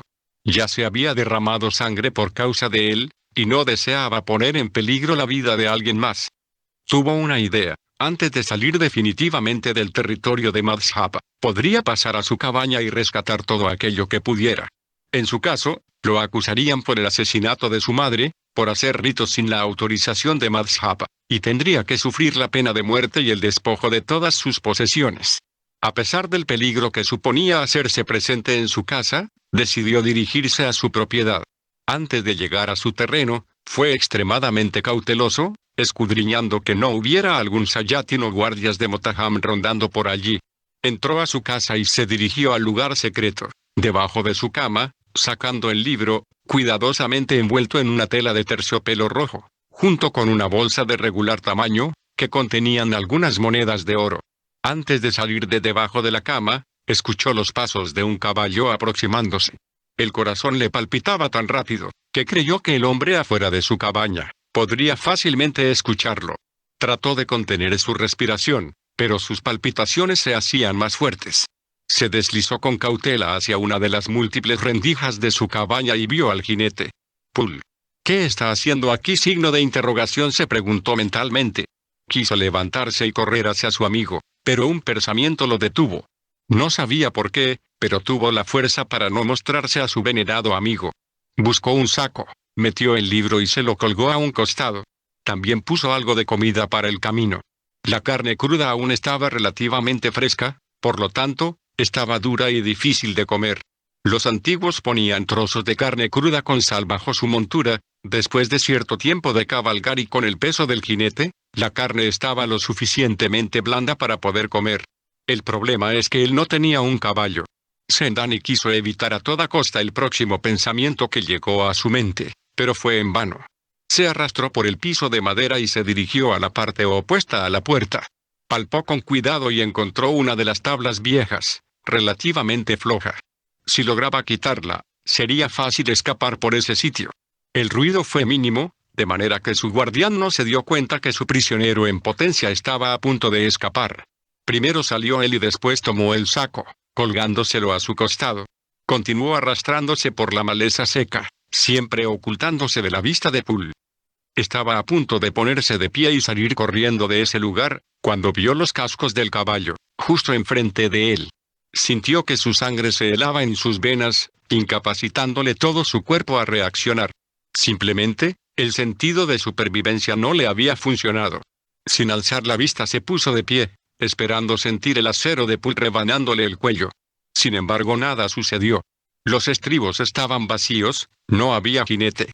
De inmediato, de un salto se trepó al caballo y lo arreó con todas sus fuerzas, obligándolo a brincar sobre la cerca de piedras, escuchando a sus espaldas los improperios blasfemos de Pul. El caballo era veloz, sin embargo a Sendani le parecía como si el equino estuviera apenas trotando. Sin duda, el sentido del tiempo no es el mismo, sobre todo cuando se está enfrentando el peligro. Palpó dentro del saco donde llevaba todas sus posesiones, incluyendo la preciada carne. Sin embargo, su mano detectó un objeto extraño. De no haberse colgado el saco a su costado, su vida habría terminado encima del caballo de Pul. Una flecha se había incrustado en la tapa del libro, salvando su vida. Ahora el libro era parte de un gran tesoro. Hablando en sentido físico, era lo único que poseía, aparte de la bolsa con monedas que pudo sacar de su cabaña. Ahora tenía un enemigo más. 16. La furia de Seitan. Motaham se inclinó para juntar algunas cenizas de lo que había quedado de la estatua del dios Fajr, apretándolas con furia en su puño izquierdo. Aún podía ver algunas llamas tratando de sobrevivir en lo que había sido un vasto infierno. Estaba consciente de que aún no había visto todos los daños dentro de la fortaleza, así que debía ir pensando en armar una buena mentira que le quitara el peso de culpa delante de su señor. Llamó a uno de los Sayatin. Que los prestes vengan de inmediato. El demonio se apresuró a obedecer la orden, y era seguro que los sacerdotes de Mazha llegarían enseguida. Después del incendio, se imaginaban que Motaham no estaría de buen humor, así que todos llegaron casi al mismo tiempo. La mayoría de ellos llevaban sobre sus cabezas una corona de diversa forma, misma que simbolizaba su grado de autoridad y poder. Otros, solo portaban una especie de gorra cubriéndoles la tonsura obligada sobre la coronilla de su cabeza. Los de menor rango solo llevaban la cabeza rapada, y por lo general, eran los que servían en las labores domésticas, de intendencia o de mantenimiento dentro de la fortaleza. Todos los prestes estaban de pie. Motaham paseó su vista en silencio, ubicando a los sacerdotes de más alto rango, los señaló y ellos se acercaron con temor. Inútiles. Uno a uno, fueron recibiendo 2 fuertes bofetadas en pleno rostro, antes de ser despojados de sus coronas. Me pregunto quién de ustedes tendrá el odio suficiente como para provocar la muerte de los súbditos de Nur. Nos han destruido lo más preciado que tenemos, hemos perdido muchas almas, y ustedes siguen cruzados de brazos. Aventó las coronas al suelo, con ira. Eso significaba que los de intendencia debían recogerlas. Algunos de ellos osaron colocárselas en la cabeza, pero cuando se encontraron con las miradas de sus dueños, hicieron el intento de quitárselas. Déjenselas puestas, signo de exclamación, bramó Motaham. Veamos quiénes son dignos de portarlas. ¿Qué haremos nosotros, mi señor? Me parece que ustedes deben intercambiar el puesto de la servidumbre, ¿no? Señor, eso es degradante e injusto. Así que no te parece justo, ¿eh? Sin añadir más, Motaham sacó su espada y le rebanó el cuello. Los demás prestes que habían perdido sus coronas, empezaron a quitarse sus anillos y joyas y comenzaron a pelearse entre sí por las escasas escobas. Después tendrían tiempo para raparse y convertirse en un sirviente de manera oficial, como lo ordenaban las leyes de Mazhab. Nosotros no tenemos problema en aceptar tu soberana voluntad, mi señor. Motaham no pudo sentir la presencia de su amo. ¿Qué ha pasado aquí? ¿Qué significa este desastre? Sintió sobre su cuello el filo frío y afilado de la espada de Seitan. Ni siquiera quiso darse vuelta para verle el rostro. Sabía que podría ser enviado a los infiernos en un instante. De inmediato se posó de rodillas al piso y esperó el golpe mortal sobre su pescuezo huesudo. Su cuerpo temblaba ligeramente, aunque él sentía que empezaba a desbaratarse por dentro. El respiro de Seitan sobre su nuca le erizó los pelos de su cuerpo, en tanto que la espada cortaba la superficie de su piel. ¿Qué ha pasado aquí? Signo de interrogación, volvió a preguntar Seitan. Mi señor, yo. ¿Quién fue? La madre de Pul, mi señor.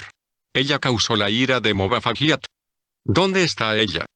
Huyó cuando el fuego empezaba a invadir el recinto de la piedra de los sacrificios. Quise detenerla, pero necesitaba ocuparme, tratando de impedir que el fuego se propagara. Por unos instantes, los cuales se hicieron eternos para Motaham, Seitan quedó pensativo sin retirar la espada del cuello de su súbdito. Motaham sintió que la sangre empezaba a fluir con abundancia, pero aún estaba con vida y eso era bueno. Mi señor, permíteme ir tras ella y vengar lo que ha hecho en Mazhab, imploró Motaham. Ya me encargaré de ella y no habrá sitio en el cual pueda esconderse, anunció Seitan con odio en su voz. La espada fue retirada, pero Motaham siguió de rodillas. No iba a ponerse de pie hasta que Seitan se lo ordenara. Mientras pudiera ver la sombra de su amo, el peligro de ser ejecutado estaría latente. Quiero que me des un informe detallado de todos los daños que han sido causados. Tendré que hablar con todos los prestes de la fortaleza y castigar a quienes dejaron que las llamas salieran de control. Motaham empezó a agregar odio en el asunto. Ni siquiera dudo que Nehal Parast haya recibido ayuda de algunos Mobaresan. Seitan escuchaba, con los ojos encendidos en furia. De lo que sí estoy seguro es que Pul también ayudó a planear toda esta destrucción. Motaham empezó a poner más sal sobre el orgullo herido de su amo. Por fortuna Nehal Parast nos ha dado sus posesiones. Con su fortuna podemos reconstruir lo que ellos mismos dañaron, pero pagarán más allá de lo que nunca jamás hubieran pensado, juró Seitan, mientras se retiraba del lugar. Mi señor. Seitan se detuvo dándose media vuelta. ¿Sí? Hazlos sufrir. Satan sonrió con maldad extrema, tal como era su carácter. Ya había pensado en eso. La capa del Señor de las Tinieblas ondeó al darse vuelta, dándole un cierto aire de majestuosidad, al mismo tiempo que Motaham se ponía de pie con bastante dificultad. Los años no pasaban en vano, sin contar con el tipo de vida y dieta que llevaba. Sus rodillas no estaban adiestradas para estar humillado delante de nadie. Pasó su mano con suavidad sobre su cuello herido, alegrándose de seguir vivo y con la posibilidad de seguir siendo el señor de Mazhab. Era obvio que Motaham le había fallado a Satan y nadie podría escapar a su furia, a menos que los méritos superaran la falta. Ahora empezaba a abrigar la esperanza de que Satan saciara su sed de venganza sobre Nehal Parastipul. Se encaminó hacia el recinto de Fag.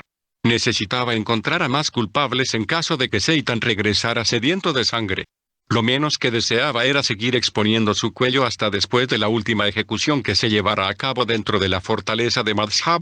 A su paso encontró montones de escombros, maderas calcinadas, cortinas humeantes y estatuas medias destruidas por el fuego. Las esculturas y utensilios de metal solo habían sufrido daños mínimos, pero todo lo demás había sido consumido por el fuego. ¿Y si de veras la ira de Mobafagiat fue derramada por la estupidez de Nehal Parast? Signo de interrogación musitó. De manera inconsciente Motaham sonrió, sacudiendo su cabeza al pensar de esa forma estúpida. Satan era el fabricante de dioses y no podía atribuirle poder alguno a algún monigote, sobre todo si Motaham mismo había diseñado la forma. Siguió caminando por entre los escombros hasta uno de los tantos laberintos que conducían a la entrada de la cueva de los dioses. Vio a Gor con un grupo de prestes y heridos graves, saliendo del lugar. Gor corrió hacia él y se postró a pocos metros de distancia. «Mi señor». «¿Qué sucedió aquí?» Signo de interrogación preguntó enfurecido. Dos intrusos se infiltraron a la cueva de los dioses y provocaron un incendio que hizo estallar los 3 barriles de pólvora que había dentro. Solo estos prestes sobrevivieron. Todos los guardias murieron con la explosión, ya que no pudieron salir por ninguna de las 2 entradas. De aquí se propagó el fuego hasta los recintos de la fortaleza. Signo de interrogación preguntó Motaham, observando que algunas partes no habían sufrido el embate del fuego. Motaham no pasó desapercibida la mirada repentina del bufón que acompañaba a Gorg. Era obvio que algo más lo había provocado. Con un brazo Motaham levantó en vilo la humanidad de Gorg por el cuello, y con el otro también levantó a Koutoule, el enano. Ambos pateaban al aire, tratando de jalar algo de oxígeno, con desesperación. El enano estaba quedándose sin aire. Sabía que aunque era arriesgado, no tenía otra elección, así que pateó lo más fuerte que pudo. Ambos cayeron a los lados de su opresor, mientras Motaham doblaba su cuerpo hacia adelante, a causa del intenso dolor en las partes blandas. «Te voy a matar, infeliz». Signo de exclamación amenazó a Koutoule, que ya se escabullía de entre sus manos. «Lo siento, señor, pero no estoy dispuesto a morir por la culpa de otro», se defendió el enano, pataleando con fuerza para que Motaham no lograra atraparlo. Motaham cejó en el intento. «¿Qué quieres decir?» Koutoule se puso de pie, sacudió sus vestiduras y aspiró con fuerza. Gor creyó que el incendio era una farsa. ¿Una farsa? Los ojos de Motaham inquirieron en los de Gorg. «Mi señor, ya lo habíamos hecho antes y no nos había sucedido esto. Tú sabes que en Mazhab usamos muchos métodos para seguir atrayendo a nuestros adeptos. Por eso nadie quiere perderse nuestras reuniones». Motaham aún presionaba su bajo vientre, tratando de menguar su dolor. «¿Entonces ustedes provocaron el incendio?» «No, mi señor», dijo el enano. «Alguien disparó una flecha encendida, advirtiéndonos que había fuego en la fortaleza. Nunca supusimos que era tan grave el problema». Motaham acarició su barba rala, pensativo. Las cosas se pondrían peor si no actuaban de inmediato contra de los habitantes de Nur. A cada minuto estaban perdiendo almas, y eso no era bueno para el reino de Bad. Recordó que debían prepararse para llevar a cabo la invasión, y eso lo emocionó. Ahora debía olvidarse un poco de los estragos del incendio. Aunque por otro lado, Motaham usaría ese incidente para generar el suficiente odio en el corazón de sus guerreros, para que pelearan demostrando su fuerza y ferocidad. Se dirigió a prisa hacia el cuartel para ordenar los preparativos para la batalla. Esta vez, debían derrotar a sus enemigos, o su propia cabeza rodaría a los pies de Satan. Por el camino fue interceptado por uno de los Sayatin. Mi señor. Habla. Creo que debes venir a la cueva de los dioses. ¿Qué sucedió? Signo de interrogación. Sin aminorar el paso tomó la bifurcación para ir a la cueva. Tus ojos lo verán, mi señor. El demonio tuvo que correr tras Motaham para evitar quedarse relegado. Al ir acercándose a la cueva, dejó que su señor se adelantara. No deseaba perder la cabeza en un arranque de ira por parte de su amo. ¿Qué diantres sucedió aquí? Signo de interrogación gritó. Motaham sacó su espada, volteó para soltar el golpe sobre el Sayatin, pero el demonio estaba lejos de él. Cuanto más entraba a la caverna, más crecía la ira dentro de él. Con horror vio que las estatuas de metal, oro y plata se habían derretido. Solo unos cuantos nichos habían escapado de la destrucción. Era evidente que los informes de los daños que le habían hecho llegar al soberano de Mazhab no habían sido reales. Quiso desquitar su ira matando a unos cuantos Sayatin, pero no había ninguno a su alrededor. Salió de la cueva y se dirigió a Dousak, el centro del reino de las tinieblas. Necesitaba toda la ayuda posible en la siguiente batalla si no deseaba sufrir una lastimera derrota. Además de eso, necesitaban reconstruir la cueva de los dioses cuanto antes. Era la mayor atracción de los peregrinos, y la fuente de ingresos más importante para el sostenimiento económico de la fortaleza de Mazhab. 17. Emisario de paz. Tobej decidió enviar a Motargen como emisario de paz. No le fue fácil hacer esta decisión, pero era necesario que el siervo fuera preparando el terreno diplomático a fin de darle una buena impresión al príncipe Solej. De acuerdo a la costumbre, los soberanos solían enviar presentes, anticipando la buena voluntad del que pide la audiencia. Tobej había sido más que espléndido, al enviar 3 caballos con 3 cajas de oro, finamente adornadas por fuera con piedras preciosas, llevando diamantes a rebosar. Por supuesto, el único que se había opuesto a enviar tales presentes había sido Tanafor, como siempre, defendiendo sus propios intereses en nombre del reino de Aen. Insistió en acompañar al esclavo sin que el rey se diera cuenta, pero Motargen lo rechazó categóricamente. No puedes ir conmigo. No me des órdenes, miserable esclavo. Signo de exclamación bramó Tanafor. ¿Qué sucede aquí? Signo de interrogación quiso saber Doroi, al escuchar la disputa. No sucede nada, cariño, suavizó la voz, el consejero. Doroi miró a Motargen. Sucede, que está empeñado a ir conmigo, aclaró el joven. Doroi miró con furia a Tanafor. Por menos que eso, mi padre ya te hubiera cortado la cabeza. Y si Motargen desea hacerlo, el rey estará más que feliz. Doroi acercó su rostro al de Tanafor de manera amenazadora. No sigas confiando demasiado en tu suerte.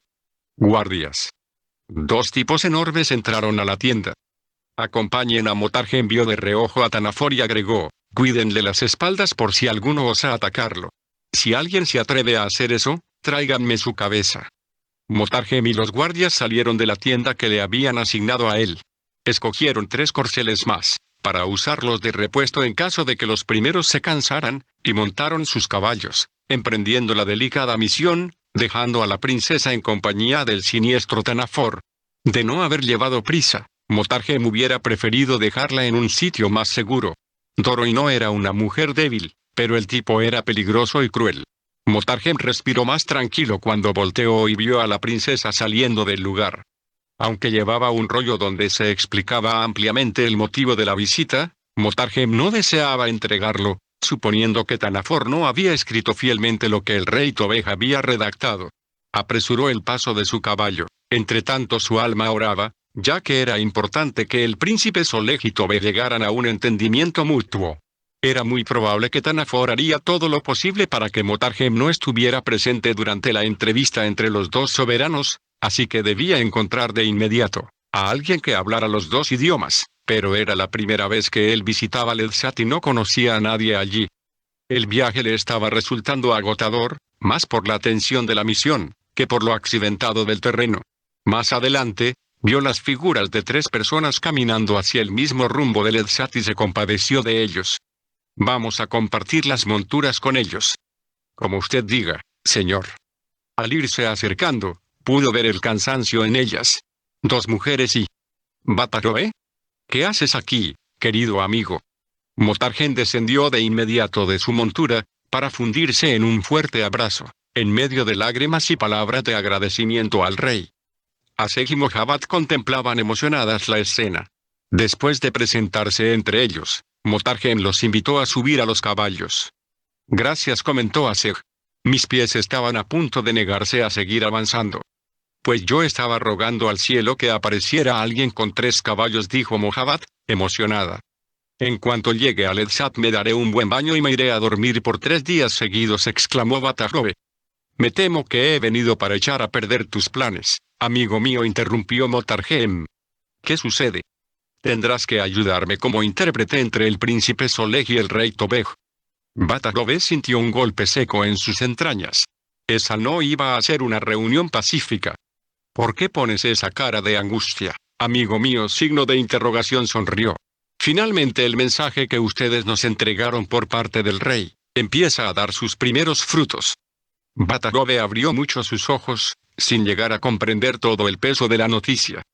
Soy el emisario enviado a pedir audiencia para mi soberano, y mi mayor preocupación era encontrar a un intérprete que pudiera hacer de esta conferencia todo un éxito. Espero que Solej tenga catarro, comentó Aseg. ¿Por qué signo de interrogación?, preguntó Mohabbat extrañada. Porque solo así será incapaz de oler la peste que Batarrobe lleva encima. Todos rieron, divertidos. Batarrobe deseaba saber los pormenores de las cosas que habían sucedido en Ayene, desde que Forot y él habían salido. Motarjem era bueno recordando los detalles y gracias a eso, las siguientes horas pasaron con rapidez, hasta que alcanzaron los límites de la ciudad. Los guardias del castillo reconocieron al capitán, cediéndole rápidamente la entrada y admirando de manera discreta la hermosura de las 2 amazonas que lo acompañaban. Primero debemos asearnos, informó Batarrobe. El príncipe no está en el castillo, pero regresará para la cena. Solo hasta esa hora podremos verlo. Batarrobe se encargó de designarles una habitación a los soldados, otra para Aseg y Mohabbat, y una para Motarjem. El tiempo de la cena se acercaba con rapidez, pero todos tuvieron oportunidad para asearse, pudiendo descansar un poco antes de la cita. Motarjem estaba bastante emocionado. Me gustaría que Aseg y Mohabbat lleven los pequeños cofres de oro en sus manos, y junto conmigo, se los entreguemos al príncipe Solej, en nombre del reino de Ayene. Batarrobe pudo ver el rubor en el rostro de sus compañeras de viaje. Me parece una magnífica idea. Las 2 se ven radiantes con esos vestidos y se verán aún más, llevando los cofres. Los 3 empezaron a caminar, siendo dirigidos por el capitán.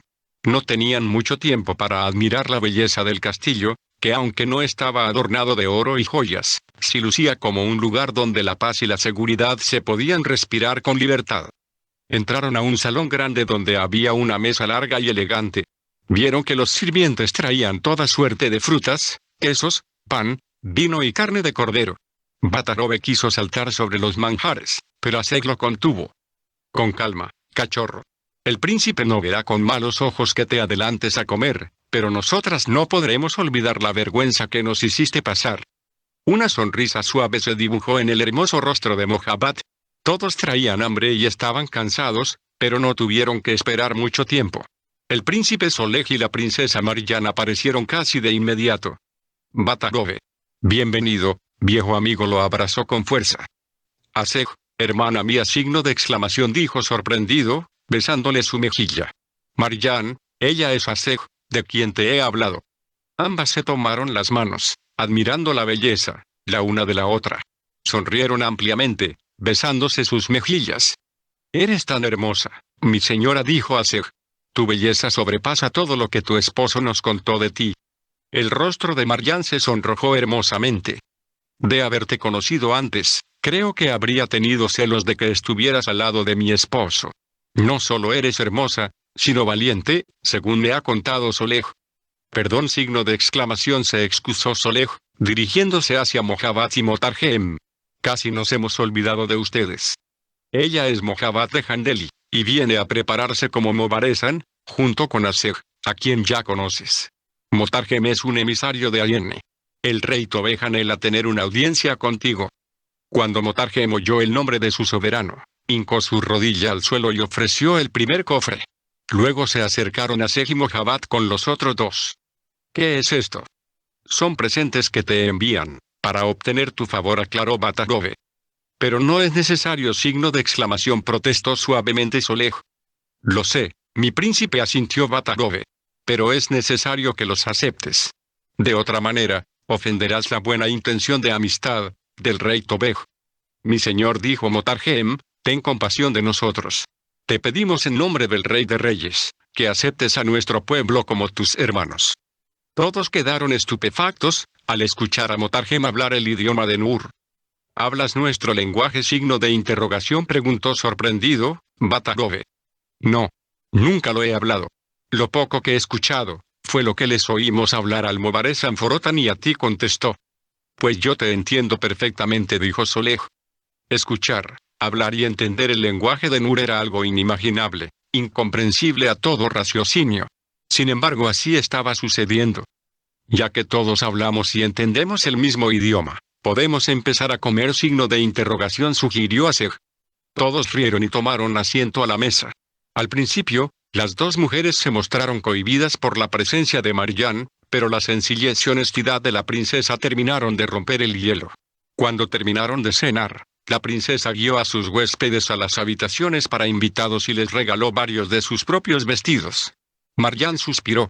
¿Qué pasa, mi señora? Signo de interrogación, preguntó preocupada Mohabbat. Nada. Solo que extraño mi esbelta figura. Y a veces me siento como una olla oxidada, incapaz de moverme. Tu hijo va a ser hermoso, dijo Asej con melancolía, acariciando suavemente el vientre de la princesa. Marjan miró el rostro triste de Asej. Tomó sus manos y fijó su vista en los ojos de ella por unos segundos. Todo pasa, todo llega, y lo que deba quedarse se quedará. Lo que Dios ha destinado para ti, nada ni nadie podrá detenerlo. No habrá poder en la tierra ni debajo de la tierra, no habrá poder humano o demoníaco que pueda detener lo que el rey ha dispuesto para ti. Tu propósito y destino se han escrito en la eternidad.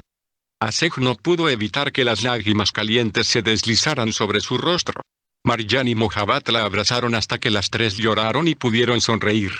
Mientras, abajo en el comedor, los hombres se ponían de acuerdo acerca del encuentro con Tobej, el rey de Ayenne. Por la mañana enviaré 2 emisarios para darle la bienvenida. Yo redactaré el escrito y tú lo escribirás en tu lengua. No deseamos que haya un malentendido. Cuando estén cerca, tú y yo les daremos la bienvenida. Así tu soberano sabrá que está entre amigos y hermanos. El corazón de Motarjem estaba más que agradecido. 18. La espera. Pul ya no debía estar lejos de la posición acordada para reencontrarse con su madre. Pero fiel a su costumbre e impaciencia, Nejad-Parast maldecía a sus dioses por haberle permitido tener un hijo tan idiota. Apenas habían pasado unas horas, y aunque ella había errado el blanco, con un poco de suerte aquel paraje sería perfecto para darle muerte a la mujer que había empezado a odiar desde antes de casarse con su querido hijo. Pul era todo un inepto, sin embargo ella seguía teniendo instinto maternal, aunque muy extraño y obsesivo. Nejad-Parast tomó su posición detrás de algunos matorrales al oír los cascos de unos caballos aproximándose al lugar. Seguramente Darya y su amante vendrían platicando estupideces, tal como había escuchado a tantos enamorados y amantes suyos, durante su juventud. Alcanzó a escuchar sus odiosas risas. Tensó el arco después de poner una flecha en el mismo, y apuntó con mucho cuidado. Notó que el camino que ellos tenían adelante era prácticamente intransitable, así que tendrían que bajarse de sus monturas y continuar a pie. Eso le facilitaría muchísimo más la ejecución tan deseada. Buscó una mejor posición y se agazapó esperando el momento perfecto. Ahora, aquel hombre tomaba a Darya por la cintura ayudándola a bajar del caballo.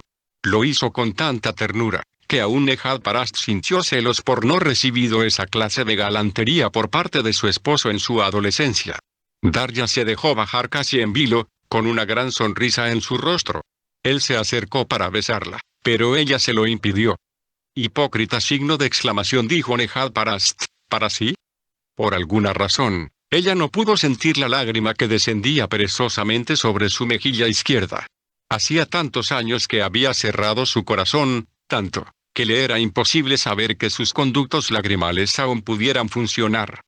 Todo habría sido distinto en su matrimonio si ella no hubiese tomado el papel de querer gobernar sobre su hogar y sobre su esposo, y como consecuencia había criado a un hijo inútil.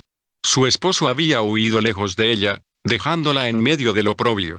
Gracias a la riqueza de sus padres pudo sacar avante la educación de su hijo, con la condición que cuando ellos murieran, ella debía seguir haciendo donaciones generosas a Madhhab, a fin de poderles asegurar plegarias para disfrutar descanso eterno. Pudo haber seguido perdiendo el tiempo recordando su pasado. Sin embargo, algo mucho más importante estaba a punto de llevarse a cabo. Darya y su amante venían directamente hacia ella y no podía equivocarse como la última vez. «Malditos sean mis dioses», signo de exclamación masculló para sí, sonriendo. Echó una mirada por sobre los hombros de ambos, pero no logró ver ningún rastro de Pul. «Malditos sean mis dioses. ¿Dónde demonios está ese imbécil?», signo de interrogación masculló con ira. Vio que Darya y su amante se tomaron de la mano. Él iba por delante, abriendo camino por entre la maleza, estorbándole el objetivo principal. «Quítate, idiota», signo de exclamación susurró impaciente. Las manos de Nehad Parast seguían tensando el arco. Dentro de su alma había la inquietante angustia de errar el blanco. Sus brazos le empezaban a arder por el esfuerzo que estaba realizando, y aquel hombre seguía interponiéndose entre su flecha y la víctima. Si por ventura apareciera Pul por detrás de Darya y la inmolara, Nehad Parast podría matar a ese miserable hombre. Pero el objetivo principal en esos momentos seguía siendo resguardado por aquel intruso. Darya parecía que por fin salía por detrás de su protector. Era ahora o nunca. «Por Movafagiat», signo de exclamación susurró con ira, soltando la cuerda tensa. La flecha salió disparada sin tanta fuerza. Y aunque dio en un blanco correcto, también había dado en un lugar equivocado. Deraxan había caído de rodillas, con un fuerte dolor sobre su hombro izquierdo. Aún así quebró la flecha, sacó su espada y se dispuso a perseguir a aquella mujer desconocida, que los había atacado a traición, decidido a matarla. Pero la mujer huía más veloz que un conejo asustado. Darya corrió tras él, preocupada más por su herida, que por la sed de venganza. «Regresa, Deraxan. No vale la pena perseguirla». Él bajó su espada y dobló su cuerpo un poco, hacia adelante, clavando su espada en la tierra, volviéndose a tomar su brazo herido. Había que detener pronto la hemorragia, así que Darya tuvo que armarse de valor para sacarle la punta de la flecha, que aún estaba dentro de su hombro. Por fortuna, el dardo no había tocado hueso y fue relativamente fácil la operación. Rompió un poco de su vestido e hizo una venda provisional. ¿Por qué no pudo matarme? Prácticamente me tenía frente a ella. Porque buscaba matarme a mí. ¿La conoces? Es mi suegra, dijo lacónicamente. ¿Tu suegra desea matarte? Darya suspiró hondamente. Ella es la razón por la que me encontraste en el altar de los sacrificios de Movafagiat. Yo era su ofrenda votativa. Seguramente lo hizo en secreto, ocultándoselo a tu esposo. No, Deraxan. Pul estaba de acuerdo. De hecho, él me capturó cuando quise huir de la fortaleza de Madhhab. Deraxan sintió una oleada de cólera en su interior. No entiendo cuál sería su intención. Darya trató de evitar romper en llanto, sin embargo no pudo. Él la abrazó atrayéndola hacia su pecho, hasta que ella pudo recuperar la compostura. Deraxan entendía que había sido demasiado dolorosa la experiencia. No logro entender por qué continúas con la decisión de seguir siéndole fiel. Por muchas noches, he visto que te despiertas y te levantas con la idea de regresar a Madhhab.